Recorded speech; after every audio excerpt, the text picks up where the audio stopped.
नमस्कार विद्यार्थी मित्रांनो, सराव प्रश्नपत्रिका क्रमांक 4 आज आपण सोडवत आहोत। परीक्षा अगदी जवळ आलेली आहे आणि तुमचा अभ्यासही बऱ्यापैकी झालेला आहे। या अगोदर आपण 3 प्रश्नपत्रिकांचा सराव केलेला आहे। ही चौथी प्रश्नपत्रिका आहे आणि ही पूर्ण पेपर पाहत असताना तुमचा व्हिडिओचा बराचसा स्क्रीन टाईम होतो। त्यासाठी मोबाईल थोडासा व्यवस्थित अंतरावर ठेवून अगदी लक्ष देऊन पहा। एकटक मोबाईलकडे पाहायचं नाही आणि व्यवस्थितपणाने काय करायचं, हे उत्तरांचं आकलन करायचं। आडवा करा, मोबाईलचा स्क्रीन मोठा करा आणि ते पाहून घ्या, समजून घ्या। तर आता आपण अधिक वेळ न घालवता आपल्या प्रश्नपत्रिकेला सुरुवात करूया। मानसिक क्षमता परीक्षण प्रश्न 1 ते 4 आपण या अगोदरच्या बऱ्याचशा व्हिडिओमध्ये याबद्दल चर्चा केलेली आहे। याच्यात 40 प्रश्न असतात आणि पहिल्या प्रश्नावरला आपण लगेच सुरुवात करत आहोत।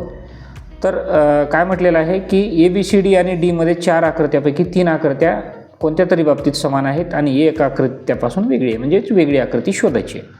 आता AJMP असा एक क्रम आहे। इथं पण AMPJ एकसारखा क्रम दिसतोय आणि इथं ANPJ इथं काय झालेलं आहे, यमच्या जागेवर N हे वेगळं अक्षर आलेलं आहे, म्हणून हे पर्याय क्रमांक D ही आकृती काय आहे, वेगळी आहे। आता दुसरा प्रश्न बघा तुम्ही। इथं एक अर्धगोल आहे आणि त्याकडे तोंड करून त्रिकोण आहेत, म्हणजे वर त्रिकोणांचा शिरोबिंदू तिकडे दिसत आहे। B आकृतीत आहे, याच्या विरुद्ध बाजूला त्रिकोण गेलेले आहेत। D मध्ये पुन्हा त्रिकोणाकडे म्हणजे या अर्धवर्तुळाकडे त्रिकोण आलेले आहेत C मध्ये, आणि D मध्ये सुद्धा तसेच आलेले आहेत। म्हणजे फक्त B ची आकृती जी आहे ही वेगळी दिसत आहे, म्हणून पर्याय क्रमांक B। कारण ह्याचे त्रिकोणचे जो हा वरचा शिरोबिंदू आहे हा विरुद्ध दिशेने गेलेला आहे, मात्र या 3 आकृत्यात या वरच्या आकृतीच्या दिशेने गेलेला आहे। आता इथं पहा, वर्तुळ आणि त्रिकोणाच्या मध्ये भरीव चौकोन आहे। इथं बेरीज वजाबाकीच्या मध्ये भरीव चौकोन आहे। इथं स्टार आणि भागाकाराच्या मध्ये भरीव चौकोन आहे। इथं हा भरीव चौकोन वेगळ्या दिशेला गेलेला आहे आणि स्टार आणि हॅशचं चिन्ह वेगळ्या दिशेला गेलेलं आहे, म्हणजे इथं हे वेगळेपण इथे या आकृतीत आपल्याला दिसतं आहे। आता इथं पहा, या 2 रेषा आहेत, इथं 2 आहेत, इथं 2 आहेत, इथं 2 आहेत, मात्र चौथ्या जो हे आहे या 2 गोलामधला एक गोल रंगीत दिसतोय। आणखीन काय दिसतंय आपल्याला, तर हा जो काटकोनाला काटकोन आहे, इथं काटकोनाला काटकोन आहे, इथं काटकोनाला काटकोन आहे, मात्र इथं या चौकोनाच्या या बाहेरच्या शिरोबिंदूकडे काटकोन न असता आतल्या बाजूला आहे आणि या त्रिकोणाची दिशा बदललेली आहे। म्हणजे या सगळ्या गोष्टीमध्ये पर्याय क्रमांक D हा काय आहे, वेगळा आहे। आता पुढचा दुसरा प्रश्न बघूया आपण। दुसरा प्रश्न काय सांगतो की 5 ते 8 मध्ये डाव्या बाजूस एक प्रश्नाकृती दिलेली आहे आणि उजव्या बाजूला ABCD 4 आकृत्या उत्तराकृत्या आहेत। उत्तर आकृत्यापैकी प्रश्नाकृतीशी समान आकृती जुळणारी आपल्याला शोधायची। अर्धवर्तुळ आहे, भरीव अर्धवर्तुळ, झेंडा, त्रिकोण। इथं अर्धवर्तुळ पोकळ आहे, अलग लक्षात, म्हणजे समान आकृती आपल्याला शोधायची, ही वेगळीच आहे। इथं अर्धवर्तुळ, झेंडाही भरीव आहे। इथं C पर्यायाला काय आहे, अर्धवर्तुळ, झेंडा, त्रिकोण। इथं अर्धवर्तुळ, इथं त्रिकोण आहे, म्हणजे C ची जी आकृती आहे ही आकृती आपल्याला काय दिसते, तंतोतंत या ठिकाणी जुळणारी दिसते। आता 6वा प्रश्न बघा। 6व्या प्रश्नामध्ये ही एक छोट्याशा गोल आणि बाहुलीची आकृती दाखवलेली आहे। इथं काय दिसते आपण बघूया। हे वर जाऊन खाली आलं, हे वर जाऊन खाली आलं, 2 डोळ्याचं शस्त्रशय वर्तुळ आहे, त्रिकोण आहे, त्रिकोणाच्या इथं वर्तुळ बसले आणि खाली 2 स्टँड आहेत। इथं दोन्ही हात वर गेलेत।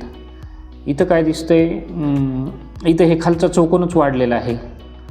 इथं काय दिसतंय D मध्ये, तर हे दोन्ही हात खाली आलेलेत, म्हणजे A ची जी आकृती आहे ही काय आहे, तंतोतंत जुळणारी आहे, म्हणून इथं पर्याय क्रमांक A। आता 7वा प्रश्न बघा। 7वा जो प्रश्न आहे याला थोडंसं आपण वर घेऊया।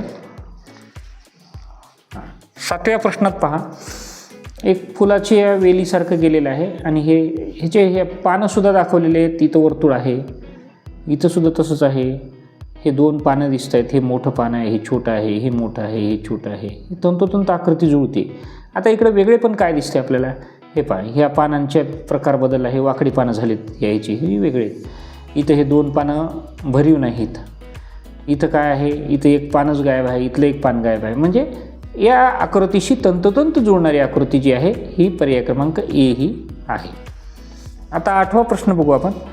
8व्या प्रश्नात काय दिलेलं आहे, हा अर्धगोल 3 रेषा, या त्रिकोणात या रेषा ज्या आहेत ह्या अशा आहेत आणि खाली 2 गोल आहेत. इथं 2च रेषा आहेत, इथं 3 रेषा आहेत, इथं हा गोल भरीव आहे, म्हणजे ह्या दोन्ही आकृत्या नाहीत बसत तिथं. आता इथं ह्या 2 पोकळ रेषा आहेत, या त्रिकोणातल्या रेषा जशाच तशा आहेत, वरच्या पण अर्ध्या रेषा आहेत, म्हणजे ही आकृती तंतोतंत जुळते, ही सुद्धा जुळत नाही. म्हणजे या ठिकाणी अधिक विचार न करता पर्याय क्रमांक सी आपल्याला सापडते. आता तिसऱ्या भागाचं आपण वाचन करूया. भाग 3 9 ते 12 या आकृतीमध्ये 9, 10, 11, 12 डाव्या बाजूस एक प्रश्न आकृती दिलेली आहे. या 3 भागामध्ये काही रचना आहेत, एक भाग रिकामा आहे.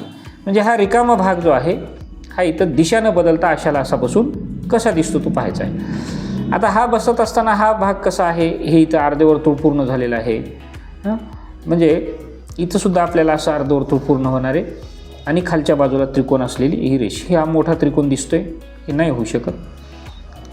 आता हे पहा, हे या बाजूला गेलेलं आहे, हे 2 रेषा आहेत, तिथं त्रिकोण पूर्ण होतोय. इथं काय, हे खालच्या बाजूला हा डार्क भाग नाही, इथं खालच्या बाजूला डार्क भाग आहे, एकच रेषा आहे. म्हणजे 9व्या जो प्रश्न आहे, 9व्या प्रश्नाचं पर्याय क्रमांक बी हे उत्तर येतं. आलं का लक्षात? आता 10वा प्रश्न बघू आपण. 10वा प्रश्न पहा. हां, एक सेकंद. हां, 10व्या प्रश्नामध्ये काय दिसतंय की इथं उभ्या रेषा आहेत, म्हणजे या बाजूला सुद्धा उभ्या रेषा असलेला एक चौकोन शोधायचा आपल्याला, आत बसणारा, दिशा न बदलता. आता हा इकडं चालला आहे, म्हणजे इथं बसत नाही. हा बीचा इथं उभ्या रेषा आहेत आणि तशाच इथं आडव्या आहेत बीच्या या भागात, म्हणजे ह्या पण उभ्या आहेत, म्हणजे हे नाही होऊ शकत. आता सी भागामध्ये आडव्या रेषा आहेत, नाही होऊ शकत. डी भागाच्या ज्या रेषा आहेत ह्या ज्या उभ्या रेषा आहेत या सेक्शनमधल्या तुम्हाला दिसतंय, हे पहा, मी थोडासा पेन दूर धरून दाखवतो. या रेषा तंतोतंत इथं बसतात आणि इथं जशा आडव्या रेषा आहेत तशा वरच्या आडव्या या ठिकाणी बसतात. म्हणून याचं उत्तर जे आहे पर्याय क्रमांक डीची आकृती हा भागपासून पूर्ण होतो. 11वा प्रश्न पहा. 11व्या प्रश्नाला आता आपल्याला इथे गोल पाहिजे आणि हा असा छोटा चौकोन आलेला पाहिजे आणि या गोलाला समांतर म्हणजे असा वरचा गोल पाहिजे, त्याला हे फुलं असे पाहिजेत, हा सूर्यासारखा हा जो भाग काढलेला आहे. आता आपल्याला काय पाहिजे की या बाजूला ठिपका असलेला, इथं ठिपका, ह्या चौकोनात कुठं आहे, हा इथं भरीव ठिपका एकाच आकृतीत दिसतो शीमध्ये. हा पोकळ ठिपका आहे, इथं तर नाहीच, इथं तर नाहीच, जशाला तसं बसणारा शी जी आकृती आहे आणि त्या पद्धतीनं ही रेषा आहे की म्हणजे अधिक विचार न करता कॉन्फिडेंटली आपण 11व्या प्रश्नाचं जे उत्तर आहे हे पर्याय क्रमांक शी आहे.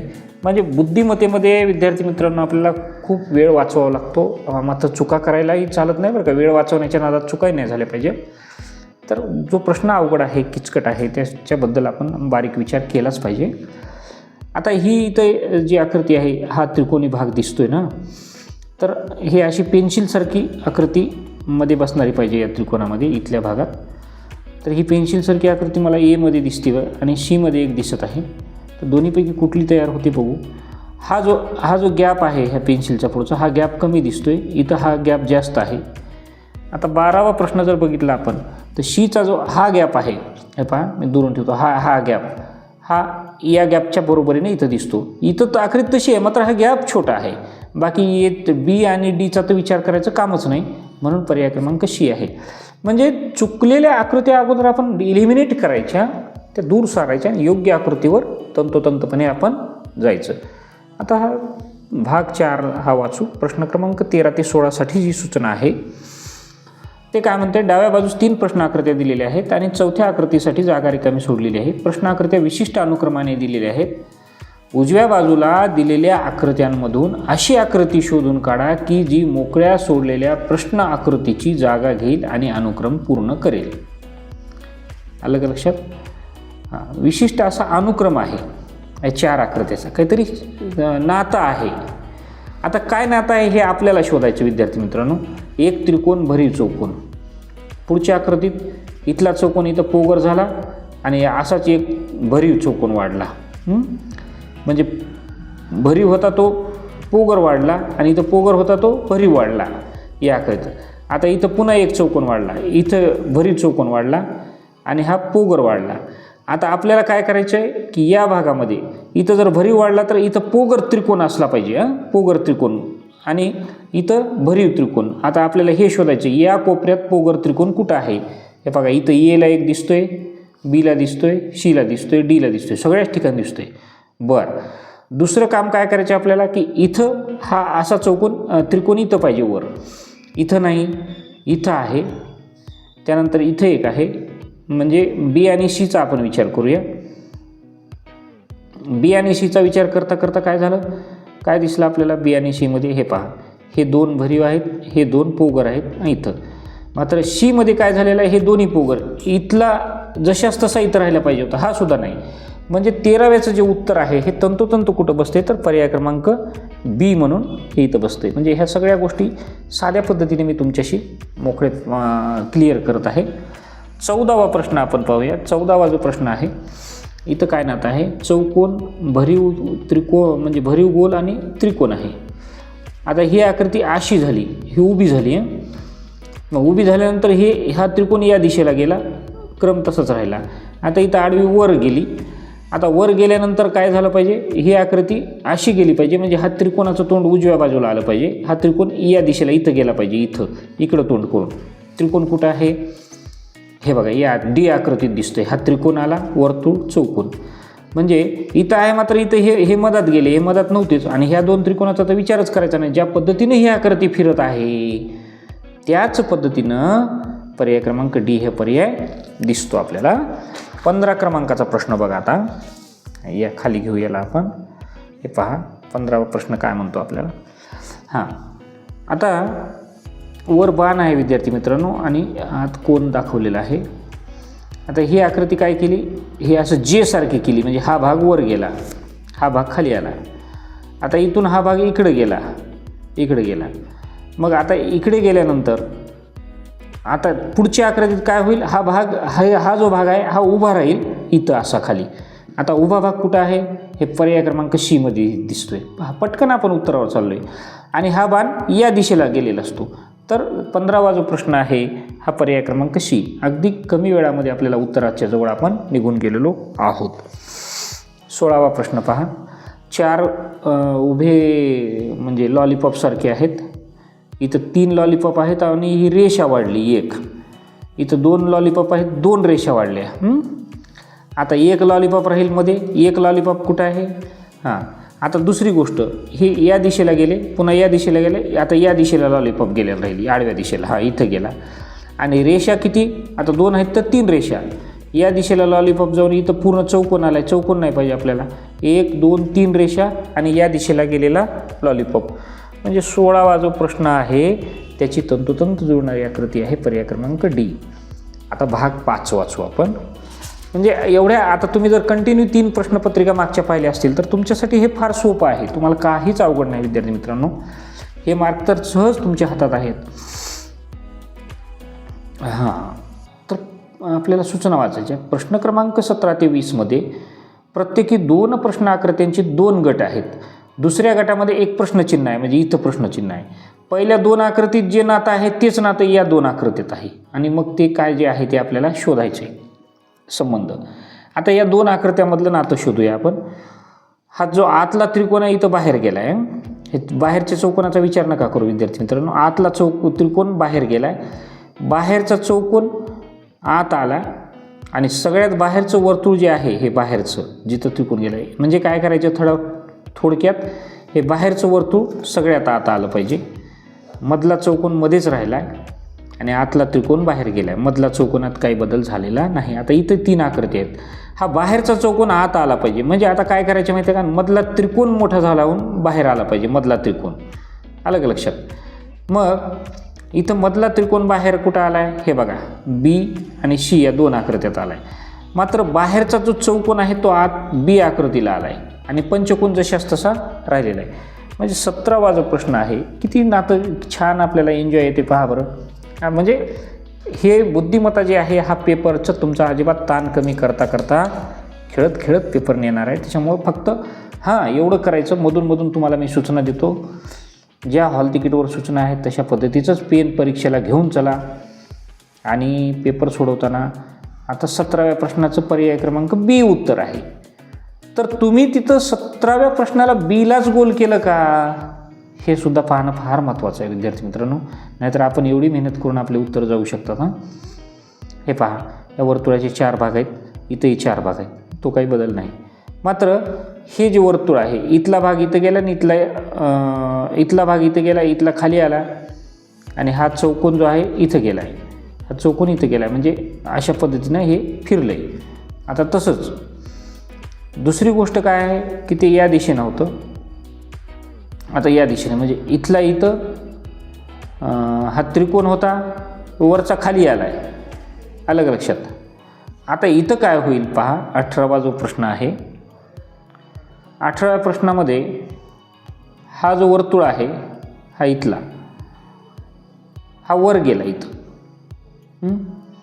इथलं बेरजेचं चिन्ह इकडं आलं, आणि हा जो गुणाकार आहे हा पुढं जाऊन बसला, कारण इथं वर्तुळाची म्हणजे ह्या आकृत्यांची दिशा बदलली आहे बरं का.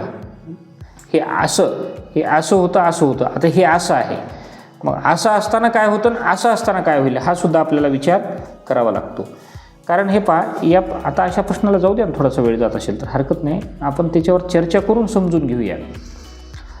तर असं असताना काय झालं, इथली आकृती खाली आली, आलं लक्षात, वरची खाली आली. आता असं चाललंय तर ही खालची वर जाईल, आणि ही वरची खाली आली, आणि इथली तिथं त्याच्या जागेवर जाऊन बसली. आता इथं काय होईल, हे खालची वर जाईल, आणि इथली आकृती इथं या ठिकाणी येऊन बसेल, आणि ही आकृती पुढं सरकल. म्हणजे इथं काय आहे, पर्याय क्रमांक ए जो आहे तो या ठिकाणी परफेक्टली येऊ शकतो. कारण ही या दिशेनं आकृती आहेत, ही बीमध्ये तर नाहीच, सीमध्ये नाही. सीमध्ये का नाही, कारण बेरजेचं गुणाकाराचं चिन्हाची जागाच बदलली नाही, डीचं तर काहीच नाही. म्हणजे 18वा प्रश्न जो आहे त्याचा पर्याय क्रमांक ए आहे. 19वा प्रश्न बघा आता. हे पहा, हा बाण आहे आणि ह्याच्यात पुढं चौकोन आहे. आता इथं काय झालं आहे, हा चौकोन वर गेला आहे आणि हा बाण इकडं आला आहे. आता इथं काय होईल, आता इथं तेच नातं, हे वर्तुळ इकडं जाईल आणि हा उलटा बाणाचा म्हणजे बाणाचं हे असं टोक जे आहे हे वर जाईल, आलं लक्षात. मात्र हे वर, हा पसरलेलं तोंड वर राहील. आता तसं कुठं आहे, ह्या 2 आकृत्यात आहे, सी आणि डी. एचा आणि बीचा तर विचारच करायचा नाही. आता सी आणि डीमध्ये हे वर्तुळ इकडं कुठं आलं आहे, इथं आलं आहे, डीमध्ये बदलच झालेला नाही. म्हणजे आपण पटकन करेक्ट उत्तराच्या जवळ कसं जायचं हे आपण शोधायलो. म्हणजे 19वा जो प्रश्न आहे याचं पर्याय क्रमांक सी हे उत्तर आहे. 20वा प्रश्न बघा आता. 20वा प्रश्न बघा. 20वा प्रश्न जो आहे तो थोडासा मी वर घेतो, तुम्हाला दिसत नाही, पहा. हां, आता इथं काय झालं आहे 20व्या प्रश्नात, ही वरचा त्रिकोण खाली आला आहे विद्यार्थी मित्रांनो, आणि इकडचा गोल इकडं आणि इकडचा भरीव इकडं आला आहे.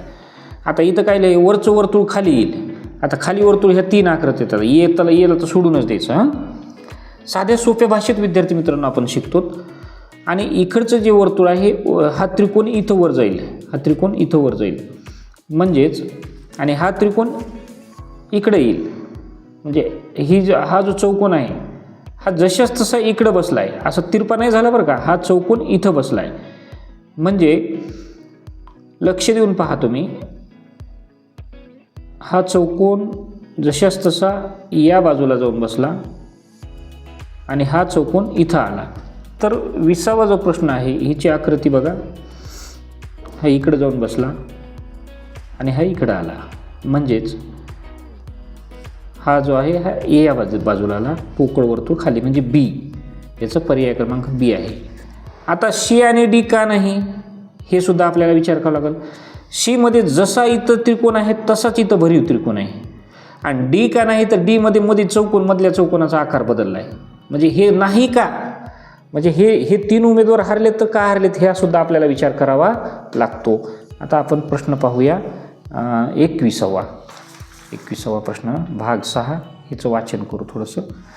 की प्रश्न क्रमांक 21 ते 24 मधील एका आकृतीचा, म्हणजे ती आकृती काय असू शकते पहा, त्रिकोण, चौरस, वर्तुळ, आणि एक भाग डाव्या स्वरूपात आहे, दुसरा भाग उजव्या उत्तर आकृतीला इथं कट केलेला आहे. हा इथून कापलेला भाग आपल्याला जशाच तसा बसतो कोणता ते शोधायचे तंतोतंत.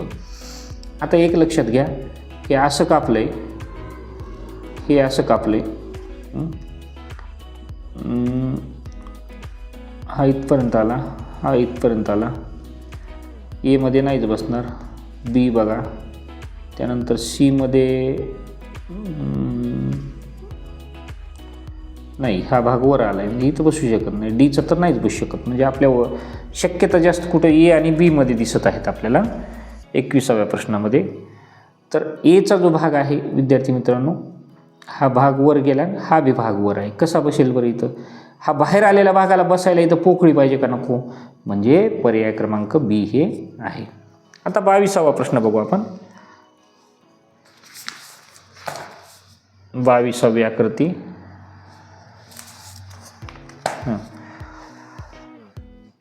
हा एक चौरस आहे आणि ह्याचा काही भाग कट केलेला आहे. एक सेकंद.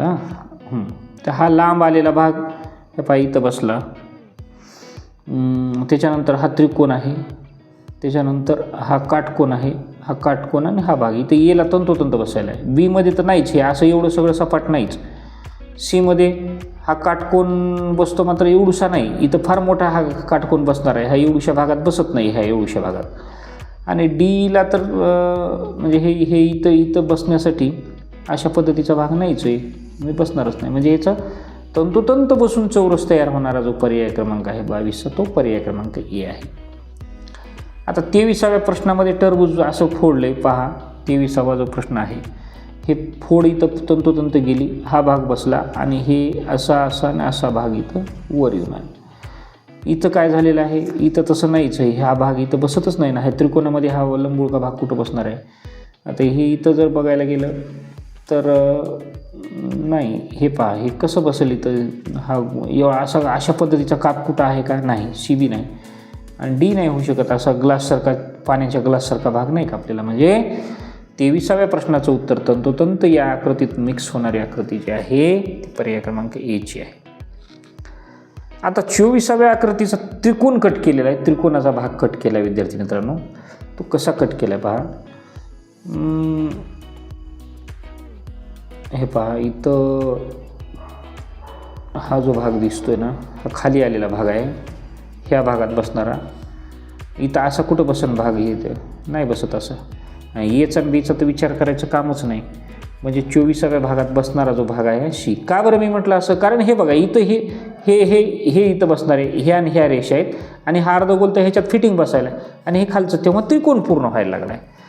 आता आपण भाग 7मध्ये प्रश्न क्रमांक 25 ते 28 बद्दल सूचना वाचूया की ए बी सी आणि डी अशा 4 उत्तर आकृत्या उजव्या बाजूला दिलेल्या आहेत. प्रश्न आकृतीचे तंतोतंत प्रतिबिंब असणारी, मी तुम्हाला म्हटले की आरशातील प्रतिबिंब हे उजव्या बाजूला जर अशा रेषा दिल्या तर आरशातली इथं फक्त दिशा बदलते. उजवा भाग डावीकडे जातो आणि डावा भाग उजवीकडे येतो. वरचा भाग खाली होत नाही, खालचे पाय वर आणि वरचं डोकं खाली होत नाही. ते पाण्यातील प्रतिमेला होत होतं.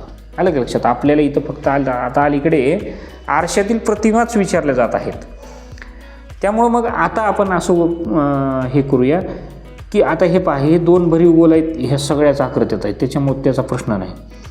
आता इकडचा भरीव इकडं जातो, आता डावीकडे इथं इकडंच भरीव आहे, म्हणजे हा नाही होऊ शकत. इथं एक उत्तर आहे, इथं एक, म्हणजे ए तर कटला आपल्या यादीतून अगोदरच कटला. बी सी आणि डीचा विचार करू आपण.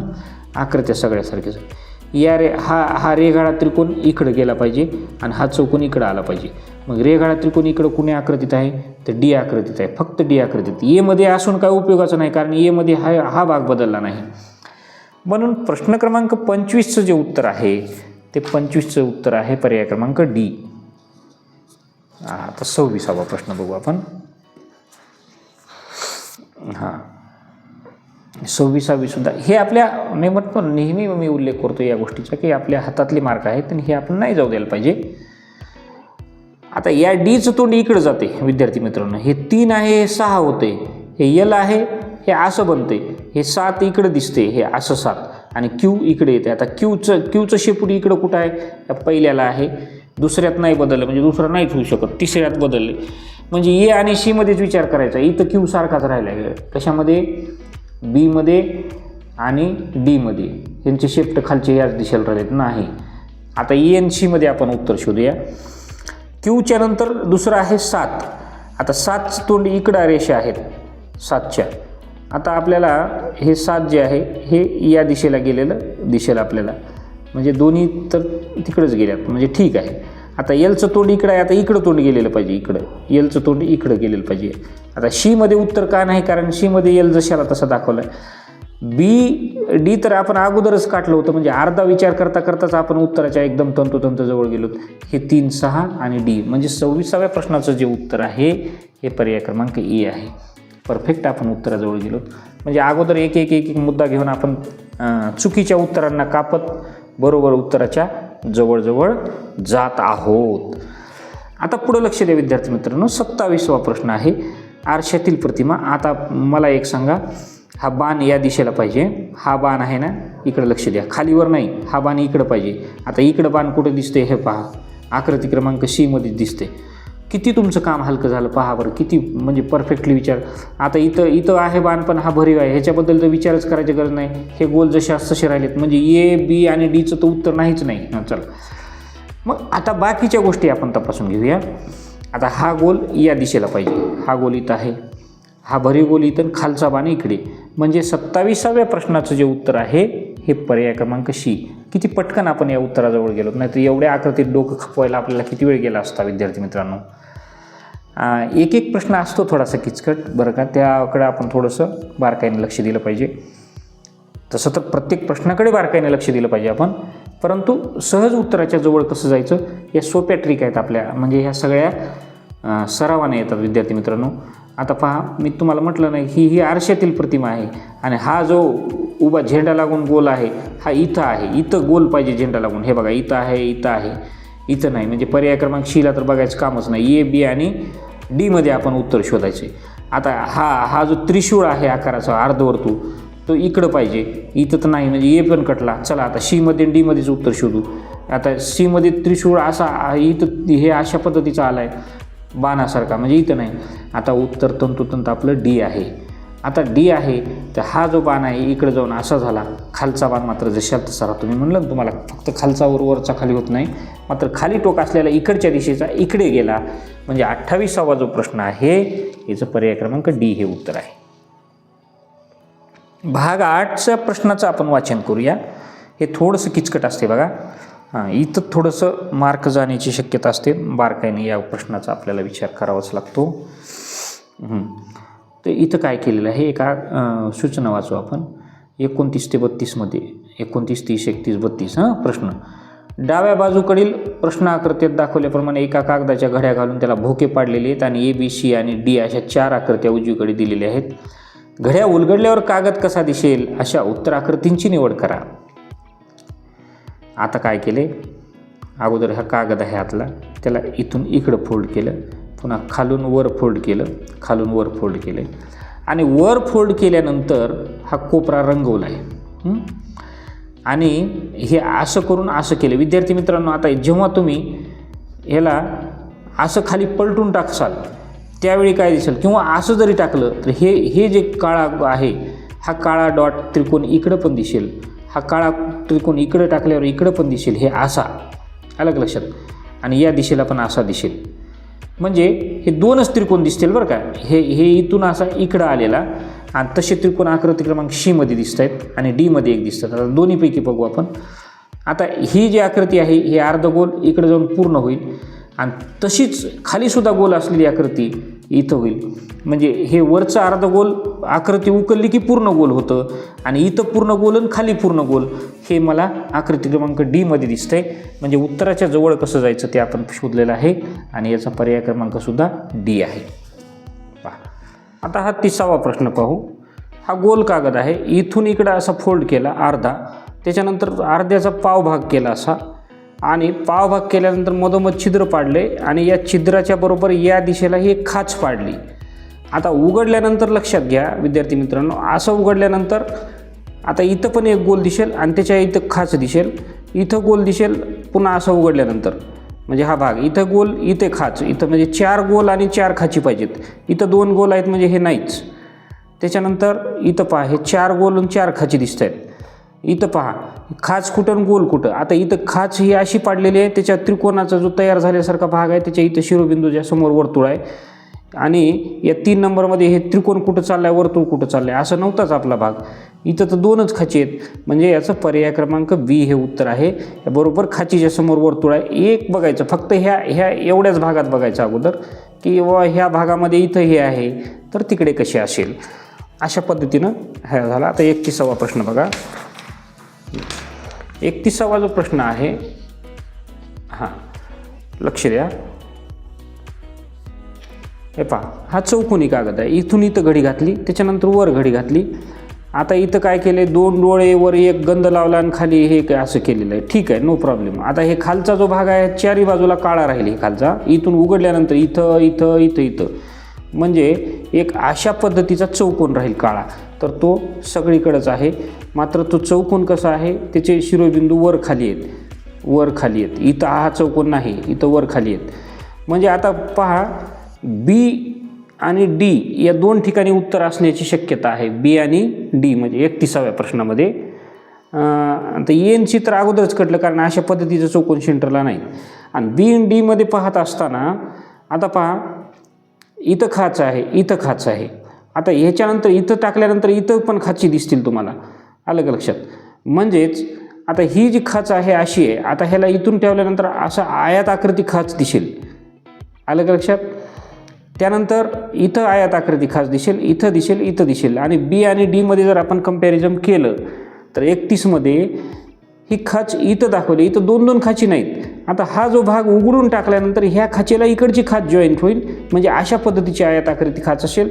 हे 2 डोळे सगळीकडेच आहेत, एक एक गंध आहे आणि ह्या खाची आहेत, म्हणजे इथं हे पर्याय क्रमांक डीचं हे उत्तर असेल. पहा, अगदी साध्या साध्या भाषेत आपण हे शिकत चालायचं आहे. म्हणजे अभ्यास करण्याची पद्धत कोणती चांगली, तर ज्या पद्धतीने आपल्याला चांगलं समजते ती पद्धत चांगली. कुठल्याही पद्धतीला आपण नाव ठेवायचं नाही. मात्र बेस्टमधली बेस्ट कोणती, तर जिने आपल्याला चांगलं समजते ती बेस्ट. 1 हे 2 अशा पद्धतीने केलं आणि मग 1 2 3 4 1 2 3 4 1 2 3 4 4 खाची पाडलेले आहेत इथं. आता घडीवर घडी टाकली, इथं खाची टाकल्यात. आता जेव्हा असं उघडू त्यावेळेस ह्याच्या विरुद्ध दिशेला पण ह्या 4 खाची, म्हणजे इथं 4 गोल तयार होतील. असेच इथं 4 गोल, इथं 4 गोल, इथं 4 गोल. आता 4-4 गोल असे तिरपे कुठं कुठं बनलेत पहा. आता 1 2 3 4 बी आकृतीत बनले. इथे 1 2 3 4 1 2 3 4 1 2 3 4 1 2 3 4. बरं, आता इथं बीमध्ये बनलेत आणि डीमध्ये बनलेत. बाकीचा विषय काय आहे, तर अशा पद्धतीनं ही इथं बनल्यानंतर हा कागद इकडं उघडला, इकडं उघडला, इकडं उघडला. तर त्यांच्या दिशा कशा असतील एक लक्षात घ्यायचं आहे. या 32व्या प्रश्नामध्ये या दिशेला कागद आहे, त्याच्या या दिशेला पण कागद असतील, तसेच या दिशेला असतील, या दिशेला असतील. म्हणजे एक त्या गोल खाचा पाडलेला एक चौकोन तयार झालेला आपल्याला दिसेल. मग इथं 1 2 3 4 1 2 3 4. आता इथं काय केले पहा, हे इथं चौकोन दाखवला आहे, हा गोल. तसं इथं नाही, इथं खाली 4 आहेत. 1 2 3 4. इथं 1 2 3च आहेत. तसं नाही, तर हे 4 खाचा म्हणजे 4 गोल इथं सेपरेट, 4 गोल इथं सेपरेट, 4 गोल इथं, 4 गोल इथं. तसे बीमध्ये नाहीत. आता एच आणि सीचा तर प्रश्नच नाही. मग डीमध्ये 1 2 3 4 1 2 3 4 हे बघा, प्रत्येक ठिकाणी 4-4 गोल आहेत तयार झालेले, म्हणजे पर्याय क्रमांक डी. तुम्हाला वाटत असेल एका प्रश्नाचं सरांनी उत्तर फार डिस्क्रिप्शनमध्ये, जे किचकट प्रश्न आहेत त्याच्यावर थोडी जास्त चर्चा आपण केलेली निश्चित चांगली. आता आपण 9वा भाग बघूया. आणि सोपे प्रश्न आहेत ते तर आपण अगदी वेगामध्ये सोडवतच आहोत. पहा, 33 ते 36मध्ये डाव्या बाजूस एक प्रश्न आकृती आणि ABCD अशी 4 उत्तरे आहेत. उत्तर आकृत्या उजव्या बाजू तुकडे केलेल्या प्रश्न आकृतीमधून तयार होतील. आता हे तुकड्या केलेल्या प्रश्न आकृतीतून या उत्तर आकृत्या तयार होतील. एक आयत आहे आणि 2 काटकोन त्रिकोण आहेत. विद्यार्थी मित्रांनो लक्षात घ्या, एक आयत आहे, 2 काटकोन त्रिकोण आहेत. इथं 3 आयत आहेत, इथंही नाही. एक त्रिकोण आहे, इथंही नाही, इथंही नाही. म्हणजे सरळ सरळ उत्तर 33वा जो प्रश्न आहे त्याचं पर्याय क्रमांक ए उत्तर आहे. पहा, मी हे पटकन आवरलं आहे आणि मागच्या प्रश्नावर मी चर्चा जास्त केली का, कारण कुठे चर्चा जास्त करावी हे पण आपण लक्षात घेतलं पाहिजे.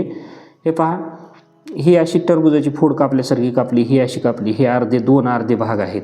हे 2 अर्धे भाग दिसत आहेत आपल्याला. या ठिकाणी ही अशा पद्धतीची आहे आणि ही सुद्धा एक मोठा भाग दिसत आहे. आता तसा 2 अर्धे भाग इथं पण आहेत, 2 अर्धे इथं पण आहेत, इथं तर डीमध्ये ते उत्तरच नाही. मात्र हे अर्धवर्तुळ असलेल्या ज्या 2 आकृत्या आहेत ते इथं नाहीत, इथंही नाहीत. म्हणजे या 34वा जो प्रश्न आहे, 34व्या प्रश्नाचं उत्तर हे ए प्रश्न पर्याय क्रमांक. आता थोडंसं खाली येऊ आपण 35व्या प्रश्नाकडे. पहा 2 मोठे अर्धगोल आहेत, इथं दिसतं सगळ्याच आकृतीत 2 अर्धगोल आहेत. मग राहिला प्रश्न कुठं, इथं एक अर्धगोल आणि एक म्हणजे वर्तुळ असलेला त्रिकोणाकृती भाग दिसते छोट्या वर्तुळासारखा. मात्र एक अर्धगोल आहे, इथं 2 अर्धगोल आहेत, हे बी नाही. इथं दोन्ही भाग तसे दिसत आहेत, म्हणजे ह्यालाही नाही म्हणता येणार नाही आपल्याला. या ठिकाणी पहा इथंही तसं आहे. मात्र 35व्या प्रश्नामध्ये डीमध्ये पहा, इथं हा अर्धवर्तुळ, हे 2 अर्धगोल आणि हा त्रिकोणासारखा भाग दिसतोय आपल्याला इथं. तर हा भाग हे इथं आहे. म्हणजे 35व्याचं उत्तर पर्याय क्रमांक डी हे आहे. 36वा प्रश्न पहा विद्यार्थी मित्रांनो. म्हणजे बुद्धिमत्ता म्हणजे बुद्धीचा कस लावणारा आहे. हा एक त्रिकोण आहे, एक 2 अर्धगोल छोटे छोटे आणि 1 2 3 फोडी आहेत. तर असा त्रिकोण कुठं दिसतंय अगोदर नजर मारून बघायची. पर्याय क्रमांक बी आणि सी मध्ये दिसतो असा क्रमांक त्रिकोण. मग या बी आणि सी पैकी मग आता कुठं सापडेल, तर हा त्रिकोण इथं आहे. हा अर्धवर्तुळ आहे, इथं 2 त्रिकोण आहेत. म्हणजे सी सुद्धा आकृती काय झाली, निघून गेली आपल्या उत्तरातून. आणि एमध्ये डीमध्ये तर ती नव्हतीच, तशी त्रिकोण 2 नाहीतच. हे इथं तसे 2 त्रिकोण नाहीत. एमध्ये असा हा मोठा त्रिकोण इथं खाली असला तरी हा वरचा त्रिकोण नाही, हे मधला नाही. म्हणजे सरळ सरळ या आकृतीनं बनलेले हे बघा, ही 1 2 3 4 भाग, 1 2 3 4.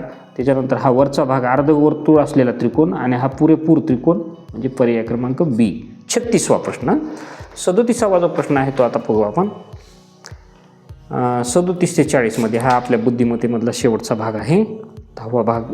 त्याच्यामध्ये हे 4 प्रश्न झाले की आपण गणिताकडे जाऊ शकतो पुढं. आता पहा ABCD अशा 4 आकृत्या उजव्या बाजूस दिलेल्या आहेत, जिच्यामध्ये प्रश्न आकृती लपलेली जडवलेली आहे. अशी उत्तर आकृती निवडा. म्हणजे ही आकृती इथं कुठंतरी बसलेली आहे या 4 आकृतीत. एम सारखा भाग आहे, एम पण नाही म्हणणार, एमला इकडून चौकोन आहे. मग आपण कुठं शोधू शकतो असं पहा. हे पहा, हे इथं गेलं, नाही, इथं पण नाही सापडायला आपल्याला. बरं, इथून हे असं एम सारखं आलं, पुन्हा वर गेलं, इथून इथं आलं.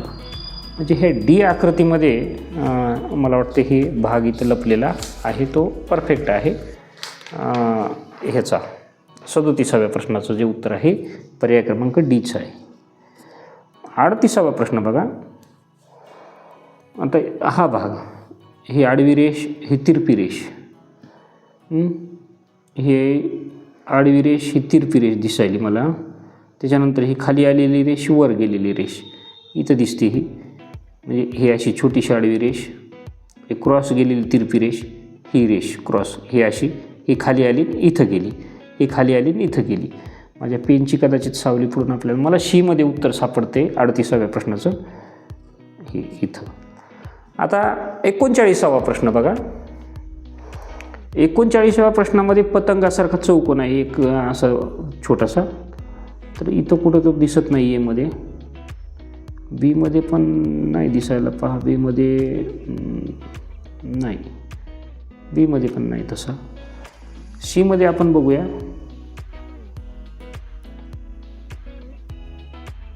हे असं केल्यानंतर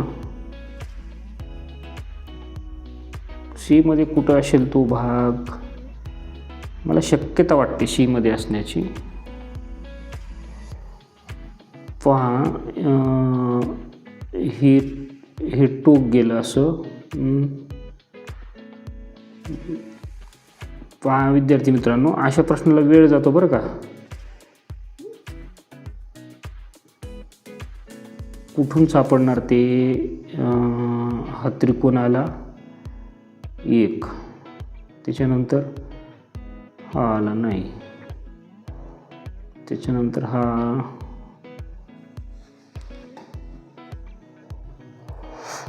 बरं, आता इथून हे पहा, ही रेषा अशी वर गेली, ही अशी गेली, अशी गेली, अशी आली, हा चौकोन. हे बघा इथं मी पेनाचं हे लाईट आणखीन मी थोडीशी हे करतो. हा भाग, हा वर गेलेला भाग, हा वर गेलेला भाग, हा इथं त्रिकोणासारखा भाग तयार झाला, हा त्रिकोणासारखा, आणि हा क्रॉस भाग. म्हणजे हे पहा, मला सुद्धा शोधायला थोडासा वेळ गेलाच विद्यार्थी मित्रांनो बरं का. पर्याय क्रमांक सी 39. तर अशा पद्धतीनं आपल्याला ते बारकाईने हे करावं लागतं आणि अशा प्रश्नावर वेळ जातो. इथं झेड शोधायचं आपल्याला. झेडची ही शिफ्टी वर आली, ही रेष सरळ आहे, ही तिरपी आहे, ही रेष सरळ आहे, ही तिरपी आहे, ही शिफ्टीवर गेली. म्हणजे पहा इथं पटकन सापडलं. इथं 40वा जो प्रश्न आहे ह्याचं उत्तर आपल्याला पर्याय क्रमांक बी मध्ये किती लवकर सापडलं ते म्हटलं ना. बाकीच्या पाहायचं सुद्धा काम नाही. हे असं इथं नाही. हे पहा इथं झेड आहे, हे अर्धवट आहे, हे ह्याच्या दिशेनं कोपऱ्यात खाली आले का नाही, हे मागं आहे. तर आकृती क्रमांक बी मध्ये दुसऱ्या आकृतीमध्ये अशा पद्धतीचं आलेलं झेड आहे. अशा पद्धतीनं आपण बुद्धिमत्तेचा हा भाग संपवलेला आहे. आता प्रश्न क्रमांक 41 ते 60 जे प्रश्न आहेत ते आता गणित या विषयावर आधारित आपल्याला पाहायला मिळतील. प्रश्न क्रमांक 41 ते 60. आणि आपल्याला आता रफ कार्याला कागदाची सुद्धा गरज लागणार आहे विद्यार्थी मित्रांनो. ती थोडीशी रचना करत आहे मी अगदी काही मिनिटाच्या आत, काही सेकंदात. हां, 41वा प्रश्न आहे. 3 अंकी एकूण संख्या आहेत. 3 अंकी तर किती होतात? 100पासून सुरू होतात आणि 999पर्यंत. म्हणजेच 999च्या वरच्या 99 उडवल्या तर 3 अंकी संख्या किती आहेत? 900. पर्याय क्रमांक सी 41वा प्रश्न. गणितात सुद्धा जर इतक्या लवकर एखादा प्रश्न सुटत असेल तर खूप खूप धन्यवाद, खूप आभार त्या गणित पेपर काढणाऱ्यांचे. कारण गणिताच्या प्रत्येक प्रश्नाला वेळ जातो. डॅश कोण तयार करतात? 2 रेषाखंड, 1 बिंदू सामायिक असणारे 2 रेषाखंड, 2 किरण, 2 रेषा. आता 42व्या प्रश्नामध्ये मात्र एक लक्षात आहे, 2 किरण दोन्हीकडे असतील तर ते आपल्याला काय उपयोगाला येतील का? नाही. तर 1 बिंदू सामायिक असणारे 2 रेषाखंड म्हणजे ज्या सामायिक म्हणजे हे पहा की लांब जाऊ जवळ जाऊ हरकत नाही. हा बिंदू दोन्हीला सामायिक आहे. आता इथं ए नाव दिलं, ABC, म्हणजे ए हा बिंदू या दोन्ही रेषाखंडाला काय आहे की सामायिक आहे. किरण असो, रेषाखंड जे असो, परंतु एक बिंदू सामायिक असणं फार महत्त्वाचं आहे. म्हणून पर्याय क्रमांक बी हे त्याचं उत्तर आहे.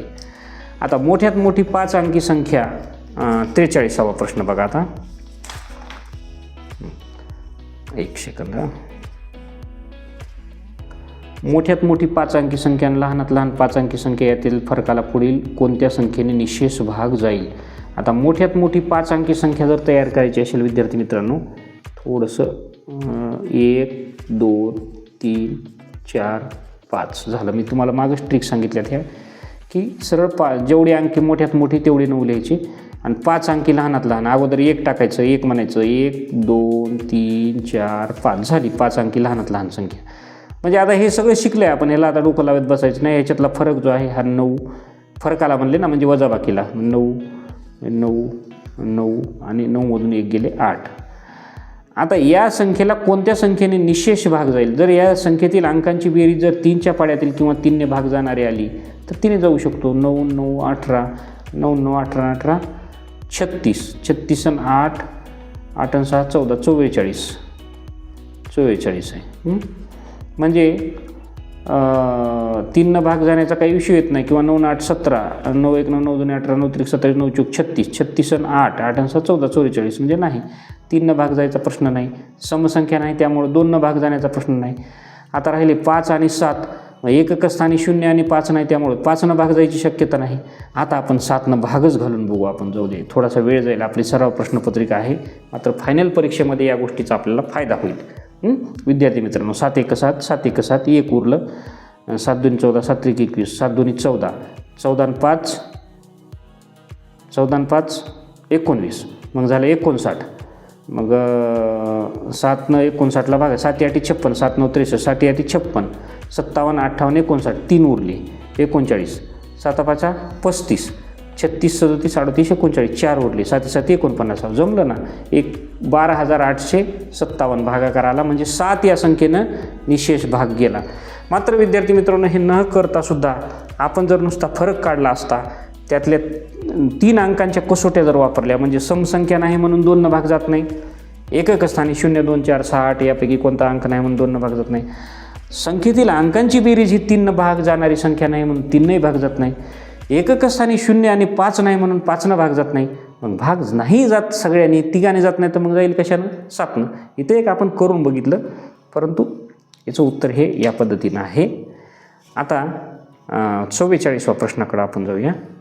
2 संख्यांची बेरीज, थोडंसं लाईट इकडून हे करू का आपण थोडं.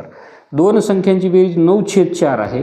जर एक संख्या 3/4 असेल तर दुसरी संख्या काय असेल? म्हणजे 2 संख्या आहेत, म्हणजे x अधिक दुसरी संख्या कोणती, त्याच्यातली एक संख्या 3/4 आहे, दुसरी संख्या x मानलं, या दोन्हीची बेरीज आहे 9/4. समीकरण मांडलं विद्यार्थी मित्रांनो. एक्सच्या खाली काही छेद नाही म्हणजे 1 आहे. बरं, आता आपण असं करूया, x बरोबर 9/4 हे अधिक 3/4 बरोबर चिन्हाच्या इकडे हे पार्सल या दिशेला पाठवू, आणि इकडे जाताना जर अधिक असेल तर वजा होतं, जर वजा असेल तर अधिक होतं, भागिले असेल तर गुणिले होतं, आणि गुणिले असेल तर भागाकार होतं. मग अधिक आहे तर इकडे जाऊन काय झालं? वजा झालं. 3/4. मग छेद जशाच तसा राहिला 4, 9मधून 3 गेले, 6 राहिले, छेद 4. याला संक्षिप्त रूप दिलं, बेत्रिक 6 बेदुनी 4. एक्सची किंमत आली 3/2 आली. एक्सची किंमत काय आली? 3/2 आली. म्हणजे 44वा जो प्रश्न आहे त्याचं उत्तर 3/2 म्हणजेच पर्याय क्रमांक 1 हे आलं. आता पहिल्या 5 मूळ संख्यांची बेरीज, 45वा प्रश्न बघा. 45वा बेरीज पहिल्या 5, आता हे करूनच ठेवायचं असतं बरं का. आता जरी आपल्याला माहीत आहे पहिल्या 5 मूळ संख्यांची बेरीज किती होते 45व, तरीसुद्धा हे आपण माहीत करून घ्यायचं. पहिल्या मूळ संख्या 2 अधिक मूळ संख्या तुम्हाला करूनच दाखवतो, 3 अधिक 5 अधिक 7 अधिक 11, म्हणजे 7 आणि 5 12 अधिक 3 आणि 2 5 अधिक हे 11, 12 आणि 5 17 अधिक 11 बरोबर 28. पहा बेरीज करण्याची टेक्निक आपली पटपट. आता ही बेरीज म्हणजे पहिल्या 5 मूळ संख्यांची बेरीज 28 येते. हे पर्याय क्रमांक सी आहे 45व्याचं उत्तर. मग 45व्या प्रश्नाला बरोबर सीला आपण काय करायचं? गोल करायचं. हां, आता 46वा प्रश्न बघू आपण. एका क्रिकेटपटूची 24 धावांमधली धावांची सरासरी 30 आहे. आता सरासरी काय असतं पहा.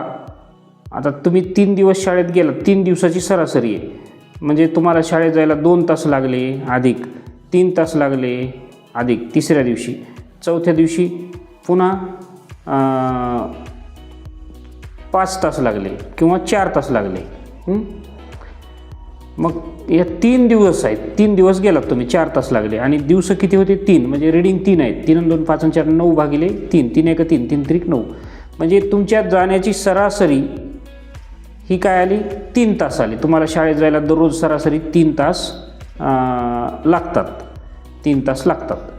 तसं या ठिकाणी काय म्हणते? 24 डावामधील धावांची सरासरी, म्हणजे आता हे 3 दिवसाचे एकूण तास आहेत का नाही, तसं 24 दिवसातील म्हणजे दररोजच्या बरं का एकूण धावा, म्हणजे ते 24 दिवस काढलेल्या, ही संख्येचं काही महत्त्व नाही, काढलेल्या एकूण धावा 24 धावाच्या भागिले 24 डाव आहेत म्हणून 24 बरोबर ही सरासरी किती आलेली आहे? 30 आहे. म्हणजे आता आपल्याला एकूण धावा निघतील. मग धावा बरोबर हे भागिले 24 इकडे जाऊन गुणिले झालं, कारण इथं भागाकारात आहे. 30 गुणिले 24 बरोबर हे 0 जशाला तसा ठेवला, 3 चोक 12ला 2 हात चाला 1, 3 2 6 1 7, म्हणजे 720 काय आहेत धावा 24 डावामध्ये. डाव आणि धावा हे थोडंसं कन्फ्यूज होते. 24 दिवसात धरू आपण दिवस, इथं तुम्हाला समजण्यासाठी मी शब्द बदलते. मग 25व्या दिवसात त्याने किती धावा काढाव्या लागतील? आता थोडं वर घेऊ आपण. दिसते ना तुम्हाला इथं पूर्ण? हां, मग आता इथं 24 दिवस आहेत, इथं आता दिवस झाले 25 दिवसातील धावा भागिले 25. मग 25 दिवसात किती धावा कराव्या म्हणजे सरासरी काय होईल? 31 सरासरी होईल. आता बघा 25 दिवसातल्या धावांची सरासरी 31 आहे, म्हणजे 25 दिवसात त्यांनी एकूण काढलेल्या धावासुद्धा कळतील आपल्याला. म्हणजे 25 दिवसातील धावा बरोबर 31 गुणिले 25. आता हा गुणाकार 25 न करू आपण. 25 × 25 = 5, हातचे आले 2, 25 × 3 = 75 आणि 2 = 77, 775 धावा.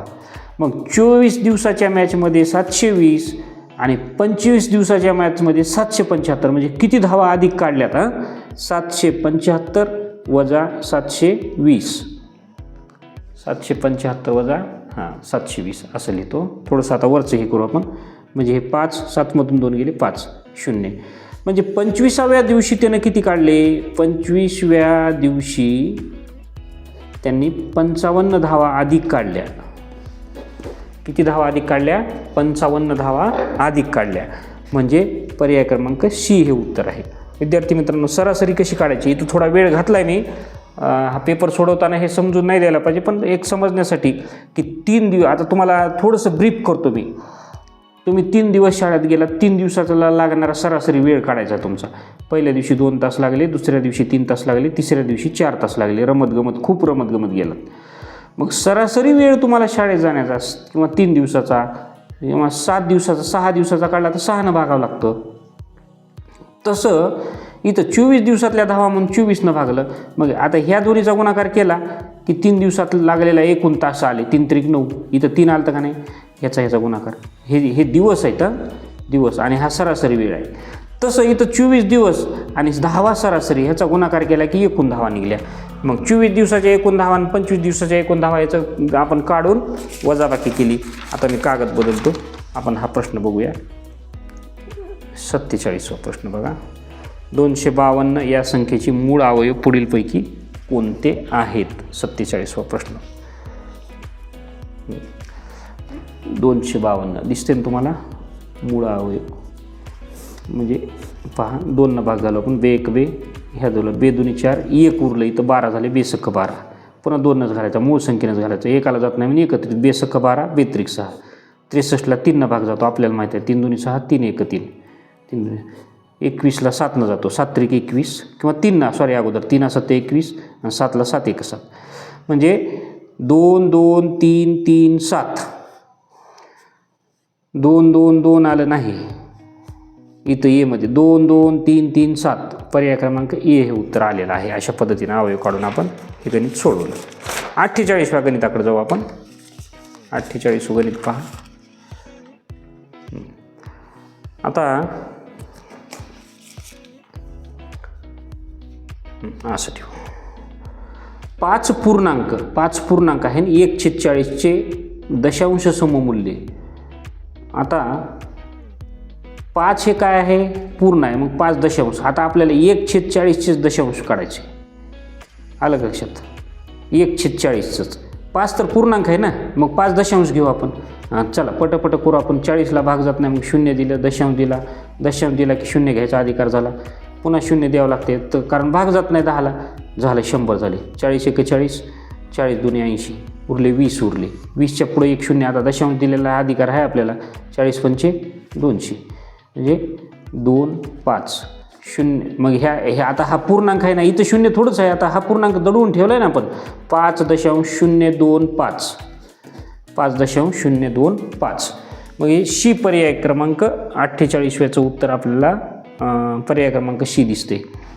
हे म्हणजे वेळ न जाऊ नये म्हणून बरं का. नाहीतर ह्याची दुसरी एक पद्धत, मग ह्या पूर्णांकाचा आणि छेदाचा गुणाकार करा, त्याच्यात अंश मिसळा, त्याला भागाकार करा. त्याच्यापेक्षा आपल्याला अगोदरच बाजूला पूर्णांक दिला आहे ना हा, मग 0.च्या जागेनंतर हा इथं पूर्णांक ठेवायचा आणि 1/40च संक्षिप्त रूप करायचं. एक थोडीशी पटकन आवरण्याची पद्धत आपली. आता आपण 48 वगैरे घेऊ. एक मोटार गाडी 12 मिनिटात 1000 मीटर अंतर कापते. 12 मिनिटात 15 मिनिटात किती अंतर जाईल? बरं 3च मिनटं वाढलेत का? हरकत नाही. 12 मिनिटात 1000 मीटर म्हणजे 12 मिनिटात 1 किलोमीटर चालली ती.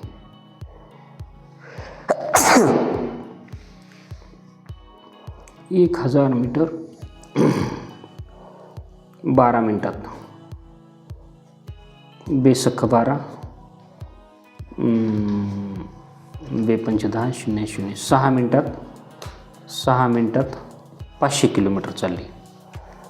आता काय करू आपण? 3 मिनिटातले काढू ना. अजून जातो ना भाग इथं. बेत्रिक 6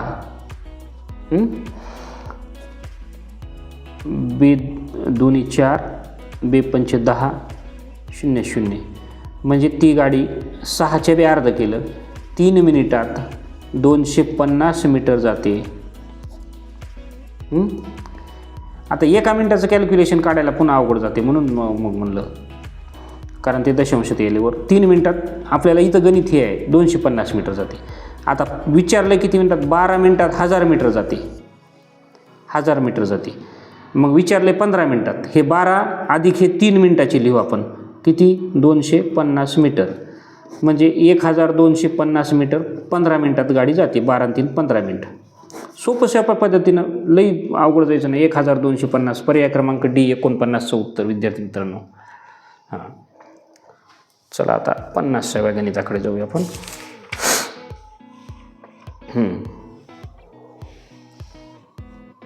50वं गणित काय सांगते बघा.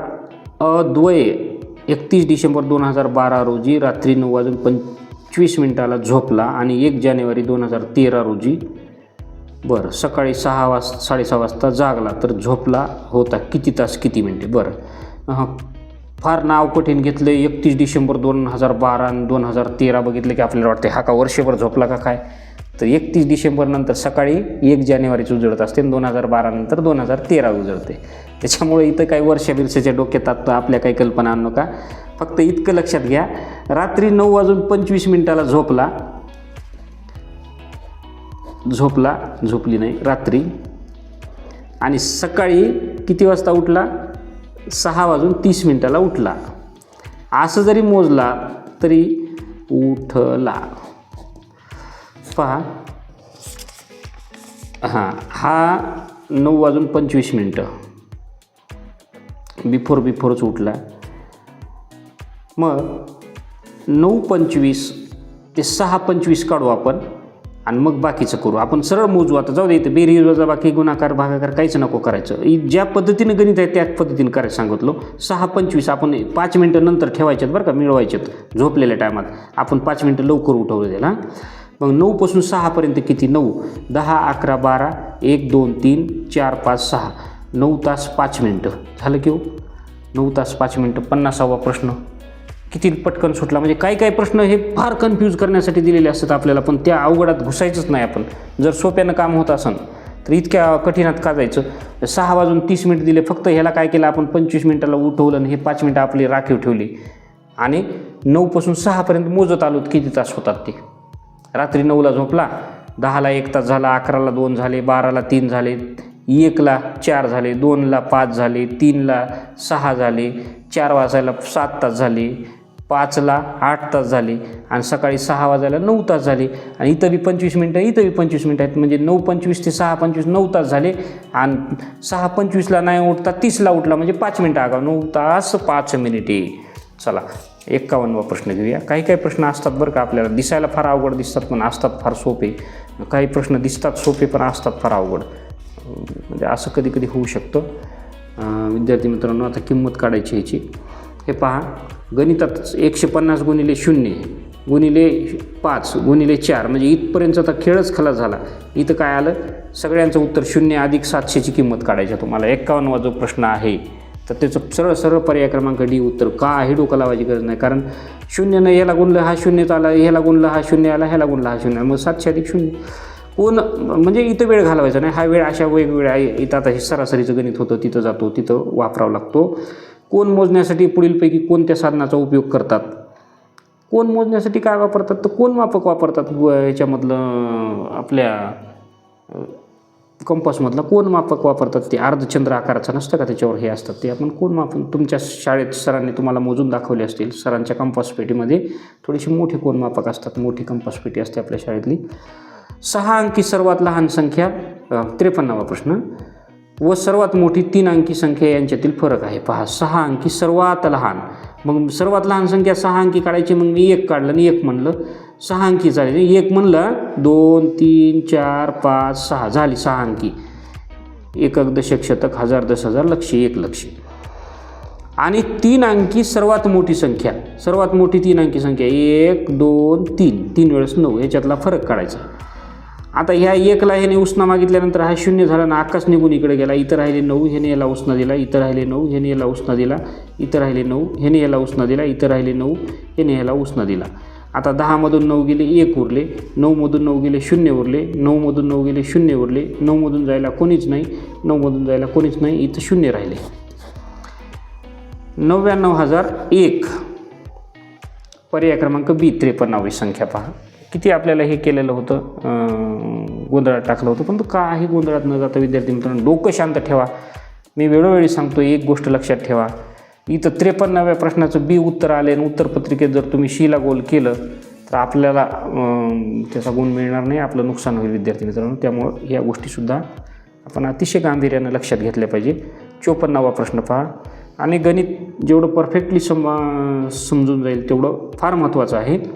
एक वस्तू 4,500ला विकली असता फायदा होतो, तीच वस्तू 3,750ला विकली तर तोटा होतो. जर होणारा फायदा हा तोट्याच्या दुप्पट असेल तर त्या वस्तूची खरेदी किंमत आहे. बरं, आता ह्याचं आपल्याला समीकरण तयार करावं लागेल बाळांनो, लक्षात घ्या. आता एक वस्तू बघा काय म्हणते इथं की 4,500ला विकली असता फायदा होतो. फायदा म्हणजे काय झाला, नफा झाला. आता पहा, मी 5 रुपयाला वस्तू आणली आणि ती जर 7 रुपयाला विकली तर मला 2 रुपये नफा झाला, म्हणजे फायदा झाला. मग हा 2 रुपये नफा काढण्यासाठी मला काय करावं लागेल, विक्री किंमत वजा खरेदी किंमत. आता इथं खरेदी किंमत बरोबर पी मानू, म्हणजे समजू, पी समजली.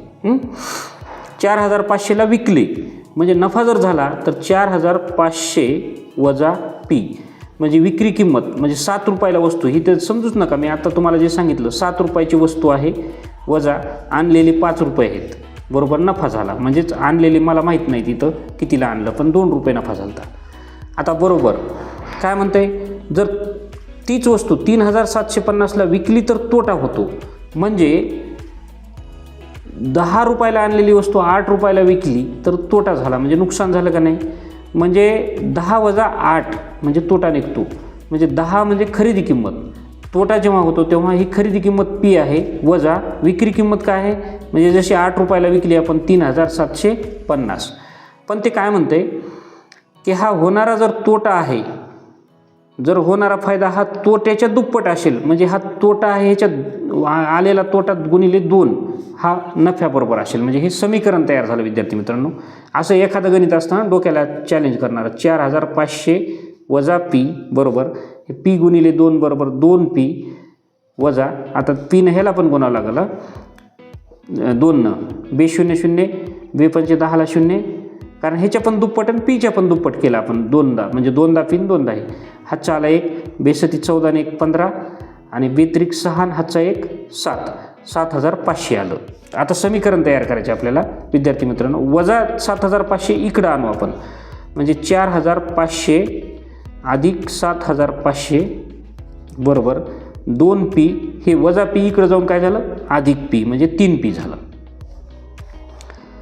आता हे 2 शून्य हे 2 शून्य बेरीज केली, हे 0 0 0 0 0, 5 आणि 5 10ला 0, हातचा आला 1, 7 आणि 1 8 आणि 4 12,000 रुपये बरोबर 2p अधिक 1p ह्याच्या मागं काही नसते, म्हणजे काय झालं 3p, म्हणजे 3 गुणिले p असतं. आता p बरोबर हे 12,000, हे गुणिले हे ती इकडे जाऊन काय होतं भागाकारात होतं, म्हणजे 12,000 दिसते ना तुम्हाला, भागिले 3, 3 1 3, 3 चौक 12, 3 0 0, 3 0 0, 3 0 0, म्हणजे पीची किंमत काय आली 4,000. ही काय आहे, खरेदी किंमत आहे. मग इथं काय विचारलं आहे आपल्याला, त्या वस्तूची खरेदी किंमत, म्हणजे पर्याय क्रमांक बी आलं उत्तर, हे 4,000 आलं का लक्षात. तर अशा पद्धतीने हे गणित आपल्याला सोडवावं लागतं. आता 55वा प्रश्न बघू आपण, कागद आपला बराच संपत आला. 55वा प्रश्न बघू काय म्हणतो. आलेखावर आधारित दिसतोय हा प्रश्न. हां, सोबतच्या स्तंभ आलेखात फेब्रुवारी महिन्यात एका, थोडासा मी कागद बदलतो इथं, तुम्हाला थोडंसं हे डिस्टर्ब नको व्हायला अजिबात. ओके, कारण आपण हा सरावच करत आहोत शेवटी, तर चांगलं हे वापरायला हरकत नाही. फेब्रुवारी महिन्यात एका विशिष्ट दिवशी राज्यातील 5 शहरांमधील तापमानाची नोंद सेल्सिअसमध्ये केलेली आहे. बरं, केली. हे 5 गणी पुणे, चंद्रपूर, माथेरान, नाशिक आणि तापमान आहे. 5 गणीचं तापमान 25 अंश, पुण्याचं तापमान 30, चंद्रपूरचं थोडं 35 आहे, जास्त आहे. हा 25 आणि 30च्या मध्ये आहे, म्हणजे 25 आणि 30च्या मध्ये. आता ह्याला काय करू आपण, बरोबर अर्धे म्हणजे 25, 26, 27.5 पकडू आपण. बरं, आणि हा आहे 30 नाशिक.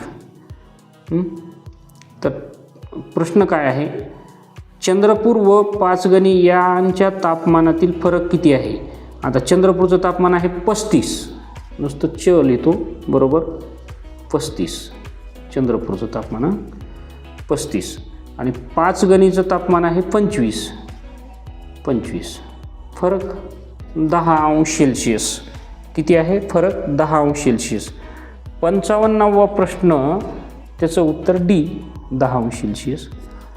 56वा प्रश्न बघू आपण. एवढ्यासाठीच इतकं दिलं, पहा किती खटाटोप केलेलं आहे आलेखाचं हे. 56वा प्रश्न दिसतोय तुम्हाला. ए या बिंदूपासून, हा एक सामायिक बिंदू आहे, आणि H G F E D C B हे सगळे काय आहेत, त्याला कोण तयार झालेले त्या ए बिंदूवर, म्हणजे ए एच जी एफ असे सगळे. ए या बिंदूपाशी किती कोण तयार झालेले आहेत. आता सगळ्या मिळून कोणांची संख्या आपल्याला विद्यार्थी मित्रांनो काढायची आहे. बरं, तर पहा, हे फार हे जिकिरीचं काम आहे मोजणं. आता 1 2 सरळ सरळ मोजू आपण. 1 2 3 4 5 6, अगोदर हे 6 घेतले मी. नंतर बघा आता, नंतर हा अख्खा 1 घेतला, 1 7. त्याच्यानंतर हा घेतला HAF 8. त्यानंतर आता Hपासूनच घेऊ आपण, HAE 9, HAD 10, HAC 11, पुन्हा HAB तर घेतलेलाच आहे आपण अगोदर. हा आता काय करू, HAF घेतला, HA हे घेतला. आता काय करायचं, Hला सोडून देऊ आपण. G, आता GF घेतलेला आहे, GAF घेतलेला. आता GAE हा कोण अधिक 1, पुन्हा GAD अधिक 1, GAC अधिक 1, GAB अधिक 1. किती झाले, 1 2 3 4 5 6 7 8 9 6 15 झाले. अधिक मोजू आपण. आता G पासून झालं. आता F पासून, FAE मोजलेलाच आहे. FAD हा घेऊ 1. त्यानंतर FAC हा घेतला, पुन्हा FAB हा घेतला. 16 17 18 झाले अधिक. आता F झालं. E पासून EAD घेतलेला आहे अगोदर, EAC 1, आणि EAB हा घेतला. 18 19 20 झाले. आता कुठून राहिला, आता D पासून DAC घेतलेलाच आहे. आता घ्यायचा कोणता राहिला, DAB हा 20 अधिक 1 म्हणजेच 21 कोण तयार होतात. तर ए या बिंदूपाशी किती कोण तयार झाले, एकूण 21 कोण तयार झालेत. सगळ्या प्रकारे मोजलेत आपण हे. तुम्ही सुद्धा मोजा. या प्रश्नाबद्दल तुम्हाला काय वाटते निश्चित आपल्या कॉमेंटमध्ये टाका. 57वा प्रश्न आहे. 56वा प्रश्न झाला. 57वा बघू. 150 सेमी लांबीचा तार वाकवून सेंटीमीटर, 150 सेंटीमीटरचा तार वाकवून काय केलं, एक बाजू 25 सेमी असलेला आयत तयार केला, तर त्या आयताची दुसरी बाजू असेल. म्हणजेच ही अखंड तार होती, हिची लांबी होती 150 सेमी. हिच्यापासून एक आयत तयार केलेला आहे. आता लहान आहे का मोठी मला माहीत नाही. एक बाजू आहे 25 सेमी, 25 सेमी. तर दुसरी बाजू काढायची आहे. ह्या तारेची, हे बघा, इथून इथपर्यंत इथपर्यंत इथपर्यंत इथपर्यंत ही वाकवून तार तयार केली. म्हणजे ह्या तारेची पूर्ण लांबी म्हणजे आयताची परिमिती दिलेली आहे. तुम्हाला काय दिले, परिमिती बरोबर 2 कंसात लांबी अधिक रुंदी. आता लांबी रुंदी अजून आपल्याला माहीत नाही किती आहे काय नाही ती, म्हणून परिमिती बरोबर किती दिली, मग 150. का तर ह्या सगळ्या ह्याची लांबी बरोबर 2 कंसात. आता समजा 25 सेमी रुंदी पकडू आपण, मग लांबी अधिक 25, म्हणजेच 150 हे 2 गुणाकारात आहे, इकडं भागाकारात घेऊन जाऊ आपण, बरोबर. लांबी अधिक 25 जशास तसं ठेवलं म्हणजे ह्याला भागलं, बेसाती 14 बेपंचे 10, 75 बरोबर लांबी अधिक 25. आता हे अधिक 25 इकडे जाऊन वजा झाले, 75 वजा 25 बरोबर लांबी. मग 75मधून 25 गेले, 50 बरोबर लांबी. आलं का लक्षात. मग ही काय होती, 25 रुंदी होती. तर 50 हा 57व्या प्रश्नाचा पर्याय आहे, शी हा आलेला आहे या ठिकाणी आपल्याला. आता 58वा प्रश्न बघू. हळूहळू आपण गणिताच्या शेवटच्या टप्प्याकडे जात आहोत विद्यार्थी मित्रांनो. कागद पलटून घेतो 1 सेकंद. हां, हरकत नाही. 58वा प्रश्न काय म्हणते, 6 संख्यांची सरासरी 15.5 आहे, पहिल्या 4 संख्यांची बेरीज 47 आहे आणि शेवटच्या 3 संख्यांची बेरीज 62 आहे, चौथी संख्या काढा. आता एक काम करू, 6 संख्यांची बेरीज म्हणजे 6 संख्यांची बेरीज बरोबर म्हणजे काय आहे, किती संख्या आहेत, 6. सरासरी काढल्या, 6 संख्यांची बेरीज भागिले 6 संख्या बरोबर 15.5 येते. मग 6 संख्यांची बेरीज बरोबर किती येईल, इथं दिसते का तुम्हाला, इथं खाली लिहितो 6 संख्यांची एकूण, बरं का. आता मी काढायलो, थोडंसं समजून घ्या. बेरीज बरोबर सरासरी कसं काढतो, जेवढ्या संख्या आहेत त्याची बेरीज भागिले कितीदा घेतल्यात. मग 6 संख्या आहेत, मग 6नं भागलं. ह्या जर 5 असते तर 5नं भागलं असतं. 15.5 गुणिले 6, तर 6 पंचे 30ला 0, हातचे आले 3, 6 पंचे 30 आणि 3 33ला 3, हातचे आला 3, 6 1 6 3 9, 1 स्थळानंतर दशांश म्हणजेच किती आलेली आहे, 93. 6 संख्यांची बेरीज. वेळ होऊ द्या थोडा पेपरला, पण इथं समजून सांगताना हे गणित लक्षात येण्यासारखं आहे. खूप चॅलेंजिंग गणित आहे विद्यार्थी मित्रांनो. 6 संख्यांची बेरीज एवढी आहे. मग आता ह्या 6 संख्या कोणत्या आहेत लक्षात घ्यायचे तुम्हाला. समजा ही संख्या x मानली तर x1 अधिक x2 अधिक x3 अधिक x4 अधिक x5 अधिक x6 ह्या 6 संख्या आहेत आणि ह्यांची 6 संख्यांची बेरीज आलेली आहे 93. किती आली, 93. आता इथंच खरं गणिताची गोम आहे. पहिल्या 4 संख्यांची बेरीज x4 पर्यंत किती आहे, 47 आहे पहिल्या 4 संख्यांची बेरीज.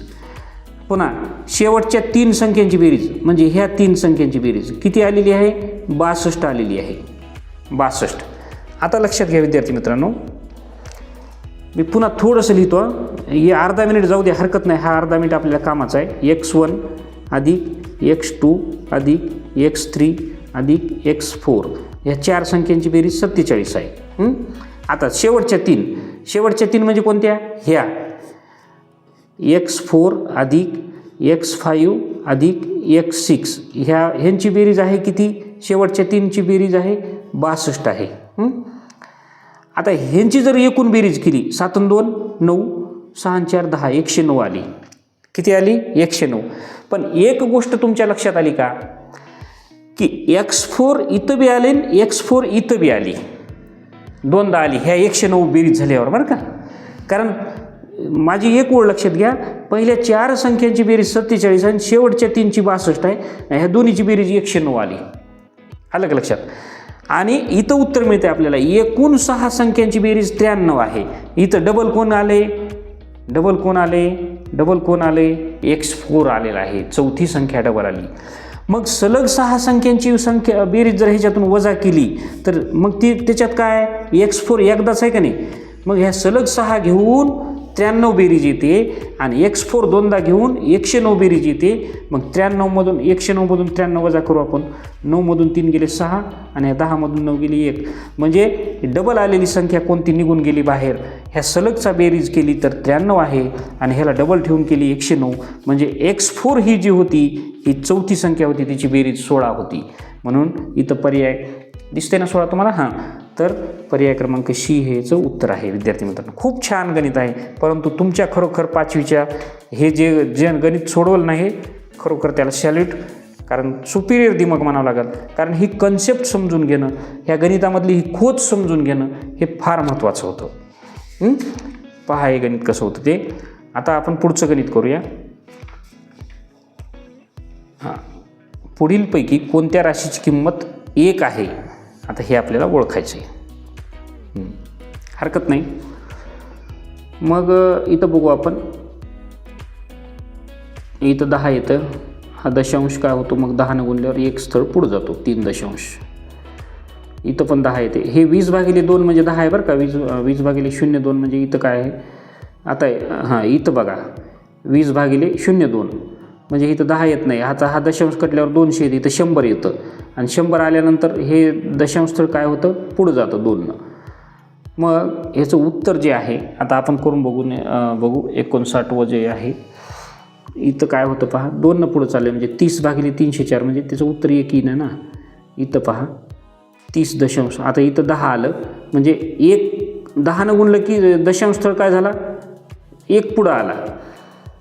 मग म्हणजे इकडून आता पहा 0.304 छेद 30.4 गुणिले 20/2 म्हणजे ह्यालाच आपण काय करू गुणिले 10/1 करू. हरकत नाही. मग 10/1 केल्यानंतर हा दशांश कटला आणि खालचा हा हे म्हणजे ह्याला जर आपण हे केला हा दशांश काढला तर इथं 1 शून्य वाढतं. इथं 0 वाढलं. आता इथं 0 वाढलं म्हणजे 2 स्थळानंतर दशांश आला. 30.4/304 आलं. म्हणजे तरी पण काय आलेलं नाही एक उत्तर आलेलं नाही. आता बी पर्याय बघू आपण. 0.304/3.04 गुणिले 20/10 म्हणजेच ह्याला 10 समजू आपण. हा दशांश आता 2 दशांश स्थळ आहेत. मग हे जर काटले आपण आता खाली इथून 2 स्थळ आहेत. हे गेला हा इथं आला. ह्या 10 गुणलं ह्याला हा पण इकडे सरकून गेला म्हणजे 304/304 1 येतं उत्तर. पर्याय क्रमांक बीचं उत्तर. समजलं का तुम्हाला. दुसरी पद्धत सांगतो. 0.304/3.04 गुणिले 20/2 आहे म्हणजे मी हे सरळ ह्याला काय करतो 10 करतो. 10/1. आता मी काय करतो इथं हे जे दशांश आहे हा उडवून टाकला. इथं 2 शून्य दिले. मग 3 स्थळ झालं का नाही दशांश. आता काय केले हे 3 शून्य उडवले आणि 1 2 3 स्थळानंतर दशांश दिला. इथं 0 आला. 0.304/0.34 कसंही केलं तरी एकच आलं. म्हणजे खालचे दशांश उडवले की वरी 0 जातो आणि वरचे 0 उडवले की खाली दशांश येतात. दोन्ही पद्धतीने हे गणित मी तुम्हाला समजावून सांगितलेलं आहे. तर ह्याचा पर्याय क्रमांक आहे पर्याय क्रमांक बी. 60वं गणित बघू आपण. एका आयताकृती भूखंडाचे क्षेत्रफळ 32,000 मीटर वर्ग आहे आणि भूखंडाची लांबी 64 मीटर आहे. तर त्याची परिमिती काढा. आयताचे क्षेत्रफळ हा आयत 32,000 स्क्वेअर मीटर आहे. 3,200 स्क्वेअर मीटर आहे आणि भूखंडाची लांबी 64 आहे. तर परिमिती काढायची आहे म्हणजे अगोदर रुंदी काढावं लागेल. मग आयताची क्षेत्रफळ बरोबर लांबी गुणिले रुंदी. मग क्षेत्रफळ 3,200 आहे दिसायला तुम्हाला बरोबर. लांबी 64 गुणिले रुंदी काढावं लागेल. मग हे 64 इकडे जाऊन भागाकारात आले. मी इथंच उडवतो. इथून इकडं आले म्हणजे गुणिले हे ते भागिले झालं. 8 भागला 8 8 64 8 चौक 32 0 0 0 0 8 45 0 0 म्हणजे रुंदी किती आली 50 आली. रुंदी बरोबर 50 मीटर. आता त्याची परिमिती काढायची आहे. परिमिती प लिहितो बरोबर 2 कंसात लांबी अधिक रुंदी. मग 2 कंसात लांबी किती आहे दिलेलीच आहे ना 64 अधिक 50 यांची बेरीज करू. 2 कंसात 4 आणि 0 4 6 आणि 5 11 बरोबर. आता ह्याचा गुणाकार जर केला तर 2 चौक 8 2 दुनी 4 2 दुनी 4 228 मीटर परिमिती आली त्याची. म्हणजे 60वा जो प्रश्न आहे याचं पर्याय क्रमांक बी हे उत्तर आलेलं आहे. अशा पद्धतीने विद्यार्थी मित्रांनो गणित आपण इथं या ठिकाणी संपन्न केलेलं आहे. आता आपण हे जे 61 ते 80 जे प्रश्न आहेत ते भाषेचे प्रश्न आपण घेऊया. हां 61 ते 80. पहा उतारा क्रमांक 1 आपण उतारा वाचूया. थोडंसं माझी पद्धत कदाचित थोडीशी वेगळी वाटत असेल, परंतु थोडं मला ह्या पद्धतीनं जो वाटतं.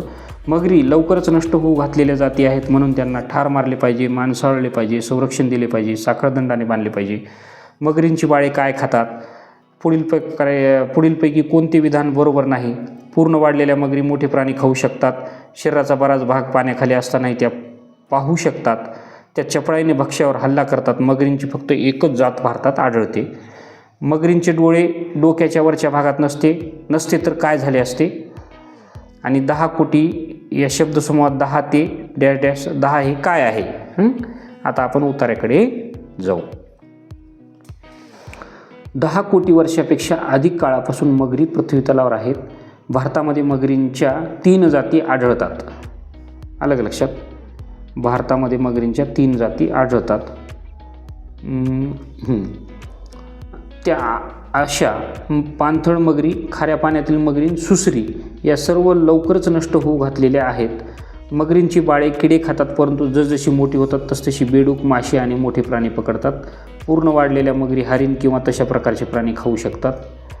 पूर्ण वाढलेल्या मगरी हरिण किंवा पूर्ण वाढलेल्या मगरी मोठे प्राणी खाऊ शकतात. म्हणजे 63व्याचं उत्तर आपल्याला इथं मिळालेलं आहे. 63व्या प्रश्नाचं उत्तर काय बरोबर आहे? शरीराचा बराच भाग पाण्याखाली असताना ते पाहू शकतात. चपळाईने भक्ष्यावर हल्ला करतात. मगरींची फक्त एकच जात भारतात आढळते.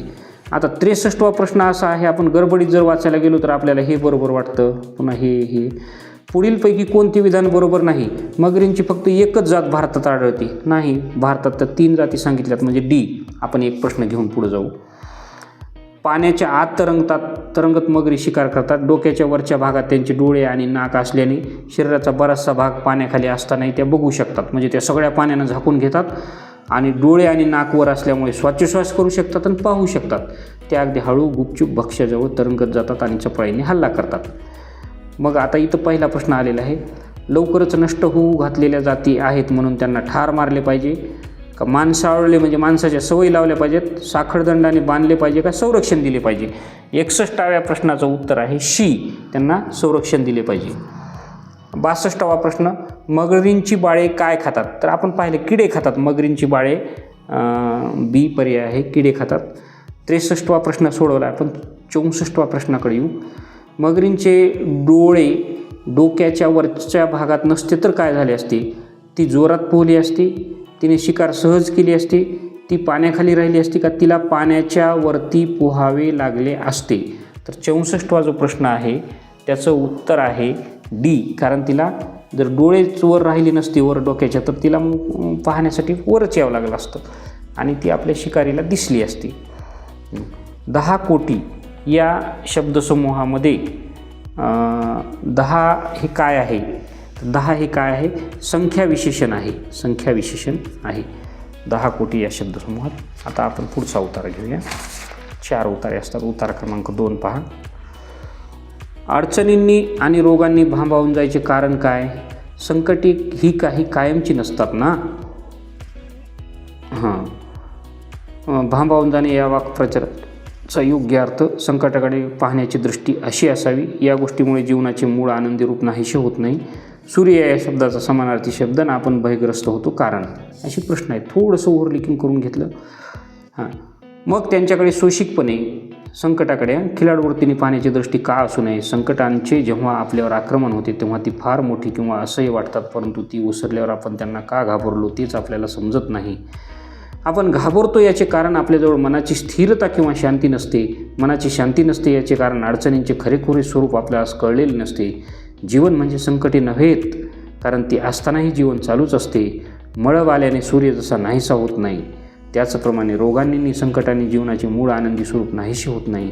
आजारी व संकटग्रस्त माणसेही जेव्हा थट्टा विनोद करतात तेव्हा ती या आनंदमय जीवनाचा अनुभव घेत असतात.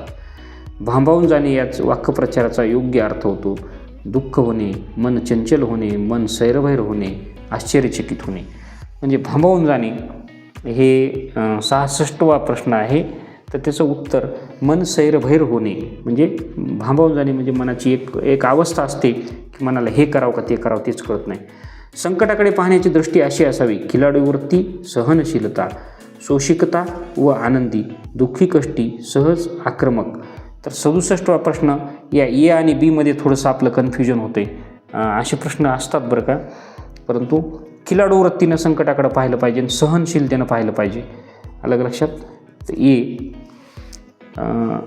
या गोष्टीमुळे जीवनाचे मूळ आनंदी रूप नाहीसे होत नाही का. आपत्ती व आजार, आपत्ती संकटालाच शब्द म्हटलेला आहे बरं का.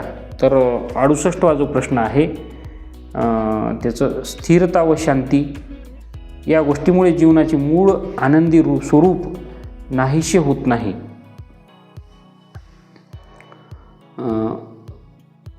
पहा, अडचणींचे खरेखुरे रूप आपल्याला कळालेले नसते. जीवन म्हणजे संकटे नव्हेत, कारण ते असतानाही जीवन चालू असतो. त्याचप्रमाणे रोगांनी संकटांनी जीवनाचे मूळ आनंदी रूप नाहीसे होत नाही. रोगांनी संकटांनी म्हणजे आपत्ती आणि आजार. इथं म्हणलं बरं का, आजार म्हणजेच काय आहे, रोग, आणि आपत्ती म्हणजे संकट. या दोन गोष्टींनी जीवनाचे मूळ आनंदी रूप नाहीसे होत नाही. तर याचं पर्याय क्रमांक सी हे उत्तर आहे विद्यार्थी मित्रांनो. अलग लक्षात. 68वा प्रश्न. 69व्या प्रश्नाकडे जाऊ आपण. 68व्या प्रश्नाचं तुम्ही आणखी थोडं बारकाईने थोडंसं लक्ष देऊन करा. माझ्या माहितीप्रमाणे हेच उत्तर बरोबर आहे. या गोष्टीमुळे जीवनाचे मूळ आनंदी स्वरूप नाहीसे होत नाही. आपत्ती व आजार. आपत्ती म्हणजे काय, संकट, आणि आजार म्हणजे रोग. आणि इथं उत्तर दिले, रोगांनी संकट आणि जीवनाचे मूळ आनंदी रूप नाहीसे होत नाही. 69वा प्रश्न बघा. सूर्य या शब्दाचा पुढीलपैकी कोणता समानार्थी शब्द नाही म्हणते. सविता हा मराठी आणि संस्कृतमध्ये वापरला जातो. आदित्यला म्हणतात, मार्तंडला म्हणतात. मात्र विधाता जो आहे हा सृष्टीचा निर्माता यासाठी वापरला जाणारा शब्द आहे. म्हणजे विधाता हा शब्द समानार्थी सूर्यासाठी नाही. आपण भयग्रस्त होतो कारण आपल्याकडे शांती व भ्रांती नसते, स्थिरता व सहनशील नसते. पहा, स्थिरता आणि शांती नसते. आपण घाबरतो याचे कारण मनाची स्थिरता किंवा शांती नसते. शांती आणि भ्रांती नसते. आपल्याकडे मनाची शुद्धी आणि तर्क नसतो. स्थैर्य आणि शांती नसते. स्थैर्य म्हणजे स्थिरता आहे बरं का. असे हे प्रश्न भाषेमधले आपल्याला कन्फ्यूज करू शकतात. म्हणजे 70वा जो प्रश्न आहे तो अगदी गोंधळात टाकणारा होता. त्याचं पर्याय क्रमांक डी हे उत्तर आहे. आता तिसरा उतारा बघू आपण. महात्मा गांधींचे आयुष्य म्हणजे सत्याची प्रयोगशाळा. गांधीजींनी आपल्या आयुष्यात कशाचे प्रयोग केले. पहा, मित्राकडून गांधीजींची कुचेष्टा कशासाठी झाली. गांधीजींचा आहारविषयक मूळ सिद्धांत कोणता. गांधीजींनी स्वतःला कोणती नवीन सवय लावून घेतली. अव्हेरला या क्रियापदाचा काळ कोणता. अव्हेरला. बरं, बघू आपण. महात्मा गांधीजींचे आयुष्य म्हणजे सत्याची प्रयोगशाळा. तशीच आहाराचीही. कशाचे प्रयोग केले. पूर्ण सात्विक आहार शोधून काढण्यासाठी त्यांनी नाना प्रयोग केले. सात्विक आहार शोधून काढण्यासाठी नाना प्रयोग केले. 71वा जो प्रश्न आहे तर बघू अजून त्याचं काय काय उत्तर येतं. मांसाहार तर त्यांनी प्रयत्नपूर्वक अव्हेरला होता. अव्हेरला म्हणजे नाकारला होता बरं का. त्याचा काळ विचारलं आहे. अव्हेरला होता म्हणजे नाकारला होता, ते घेत नव्हते, सोडून दिलेला होता असंही त्याला म्हणता येईल आपल्याला. 75वा जो प्रश्न आहे त्याचं उत्तर काय आहे. भूतकाळ. नाकारला होता, सोडून दिला. आपण एक प्रश्न सोडवला. इंग्लंडमध्ये असताना कडकडीत उपवास काढले होते. स्नेहांची कुचेष्टा सोसली. पुढे त्यांना मसाल्याचे वापर वर्ज्य केला. स्वादाचे खरे स्थान जीभ नव्हे तर मन आहे हा त्यांचा आहारविषयक प्रयोगांचा मूळ सिद्धांत होता. ते दिवसातून 3दा जेवत असत, पण त्यांचे डोके दुखत असे. एकदा त्यांच्या मनाने घेतले की मी जर सकाळचे खाणे सोडून देईन तर डोकेदुखीतून मुक्त होईन. सकाळचे खाणे बंद करणे त्यांना अवघड वाटले, तरी त्यांनी ते अंमलात आणले. त्यांची डोकेदुखी कायमची थांबली. यावरून आपला आहार जरुरीपेक्षा अधिक होता असे त्यांनी अनुमान काढले, म्हणजेच तर्क काढला. तर गांधीजींनी आपल्या आयुष्यात कशाचे प्रयोग केले. 71वा जो प्रश्न आहे तर ते कशाचे केले. सात्विक आहाराचे. 72वा प्रश्न. मित्राकडून त्या गांधीजींची कुचेष्टा कशासाठी झाली होती. 72वा प्रश्न. मांसाहार वर्ज्य केला म्हणून मित्रांनी काय केले. स्नेहांची कुचेष्टा ही सोसली. अलग लक्षात. कारण मांसाहार त्यांनी अव्हेरला म्हणजेच वर्ज्य केला म्हणजेच सोडून दिला होता. 73वा. मूळ सिद्धांत कोणता. स्वादाचे खरे स्थान जीव आहे. स्वादाचे खरे स्थान जीव आहे. स्वादाचे खरे स्थान जीव नव्हे तर मन आहे. स्वादाचे खरे स्थान जीव नव्हे तर मन आहे. डी 73वा जो प्रश्न आहे ना त्याचं उत्तर डी आहे. आता 75वा सोडवला आपण. 74वा बघू. कोणती नवे सवय गांधीजींनी स्वतःला कोणती नवीन सवय लावून घेतली? सकाळी न खाण्याची, दूध न पिण्याची, मसालेदार पदार्थ खाण्याची का मांसाहार न करण्याची? 74वा जो प्रश्न आहे तर सकाळी न खाण्याची नवीन सवय लावून घेतली. अवघड वाटली तरी ते काय केले, त्यांनी सकाळचे खाणे सोडून दिले आणि ही सवय लावून घेतली, नवीन सवय. आता शेवटचा उतारा बघू आपण. म्हणजे हे भाषेचे प्रश्न आपल्याला नवोदयला एक मार्क हा स्पर्धा असते आणि तुम्ही इथपर्यंत आलात म्हणजे खूप कष्टाळू मुलं आहात तुम्ही. अंधश्रद्धेमुळे माणसातील कोणती गोष्ट नाहीशी होते? 76वा प्रश्न आहे. कोणत्या गोष्टींना आळा घालण्याची गरज आहे? आळा घालणे म्हणजे बंधने घालणे. अंधश्रद्धा नष्ट करण्यासाठी हे पर्याय दिलेत. अंधश्रद्धा गळून पडल्या कारण माणूस हे डॅश आहे. आता आपण उतारा वाचू. अंधश्रद्धेमुळे माणूस दैववादी बनतो. त्याचा स्वतःच्या प्रयत्नांवर विश्वास नष्ट होतो. तो मानसिकदृष्ट्या खूप कमकुवत बनतो. यातून अनेक अमानुष प्रथा निर्माण होतात. अंधश्रद्धेला बळी पडलेल्या माणसांचे व्यक्तिशः स्वतःचे खूप नुकसान होते. समाजाचाही तोटा होतो. समाजाच्या प्रगतीमध्ये फार मोठे अडथळे निर्माण होतात. अंधश्रद्धा नष्ट करायची असेल तर लोकांच्या मानसिकतेत बदल आवश्यक आहे. कोणी एकेकाळी पाऊस पडणे किंवा न पडणे, भूकंप होणे, ज्वालामुखीचा उद्रेक होणे, सूर्यचंद्राला ग्रहण लागणे या घटना दैवी कोप मानल्या जात होत्या. विज्ञानाच्या प्रगतीमुळे अशा काही अंधश्रद्धा गळून पडल्या तरी आज काही प्रथा सुरू आहेत. उदाहरणार्थ अंगात देव येणे, नवस करणे. लोकशिक्षणाच्या माध्यमातून या अनिष्ट प्रथांना आळा घालण्याची गरज आहे. अंधश्रद्धेमुळे माणसातील कोणती गोष्ट नाहीशी होते? तर पहा, माणूस दैववादी बनतो म्हणजे सामाजिक भान नाहीशी होते का निकोप मानसिकता नाहीशी होते? स्वयंप्रयत्नांवरचा विश्वास का दैववाद? अंधश्रद्धेमुळे माणसातील दैववाद नाहीसा नाही होत, दैववाद बनतो आणि स्वतःच्या प्रयत्नावरचा विश्वास नष्ट होतो, स्वयंप्रयत्नावरचा. म्हणजे 76वा जो प्रश्न आहे ते पहा, शी त्याचं पर्याय क्रमांक उत्तर. 77वा प्रश्न बघू आपण. 77वा प्रश्न. कोणत्या गोष्टींना आळा घालण्याची गरज आहे? परंपरा, मूल्ये, चांगुलपणा नाही. अनिष्ट म्हणजे वाईट प्रथा, इष्ट नसलेल्या अनिष्ट. अंधश्रद्धा नष्ट करण्यासाठी मानसिकतेत बदल करणे आवश्यक आहे. प्रयत्नवादात बदल करणे आवश्यक आहे. लोकशिक्षणात बदल आवश्यक आहे का नवस करणे आवश्यक आहे? अंधश्रद्धा जर नष्ट करायची असेल तर 78वा प्रश्न आहे, मानसिकता बदलावी लागेल. 79 प्रश्न. अंधश्रद्धा गळून पडल्या कारण माणूस दैववादी राहिला का प्रयत्नावरचा अविश्वास राहिला नाही? तर वैज्ञानिक प्रगतीने. 79वा प्रश्न जो आहे, विज्ञानाच्या प्रगतीने अंधश्रद्धा गळून पडल्या. माणूस हे काय आहे? विशेषण, नाम, सर्वनाम, क्रियापद. एखाद्या व्यक्ती, समूह, प्राणी यांच्या नावाला नाम म्हणतात. म्हणजे माणूस हे काय आहे? तर नाम आहे. मग नामातला प्रकार नाही विचारला. तर अशा पद्धतीने तुम्ही इथपर्यंत ही संपूर्ण प्रश्नपत्रिका पाहिली. खरोखर तुमचे आभार. या प्रश्नपत्रिकेमध्ये 2-3 उदाहरणं तर खूप चॅलेंजेबल होते विद्यार्थी मित्रांनो, खूप म्हणजे गणितामध्ये बरं का, आणि मराठी भाषेतसुद्धा 1-2 प्रश्न असे आहेत. आणि हे प्रश्नच आपल्याला नंबर लागण्यापासून पुढं मागे ढकलू शकतात. त्यामुळं लक्ष देऊन आपल्या प्रयत्नांवर विश्वास ठेवून तुम्ही निश्चित चांगला अभ्यास करा. तुम्हाला येणाऱ्या नवोदय परीक्षेसाठी खूप खूप शुभेच्छा. त्या परीक्षेसंदर्भातल्या काही सूचना आहेत त्या मी देईन तुम्हाला. मात्र तुम्हाला जे ॲडमिट कार्ड मिळालेलं आहे ते सुद्धा वाचणं फार गरजेचं आहे.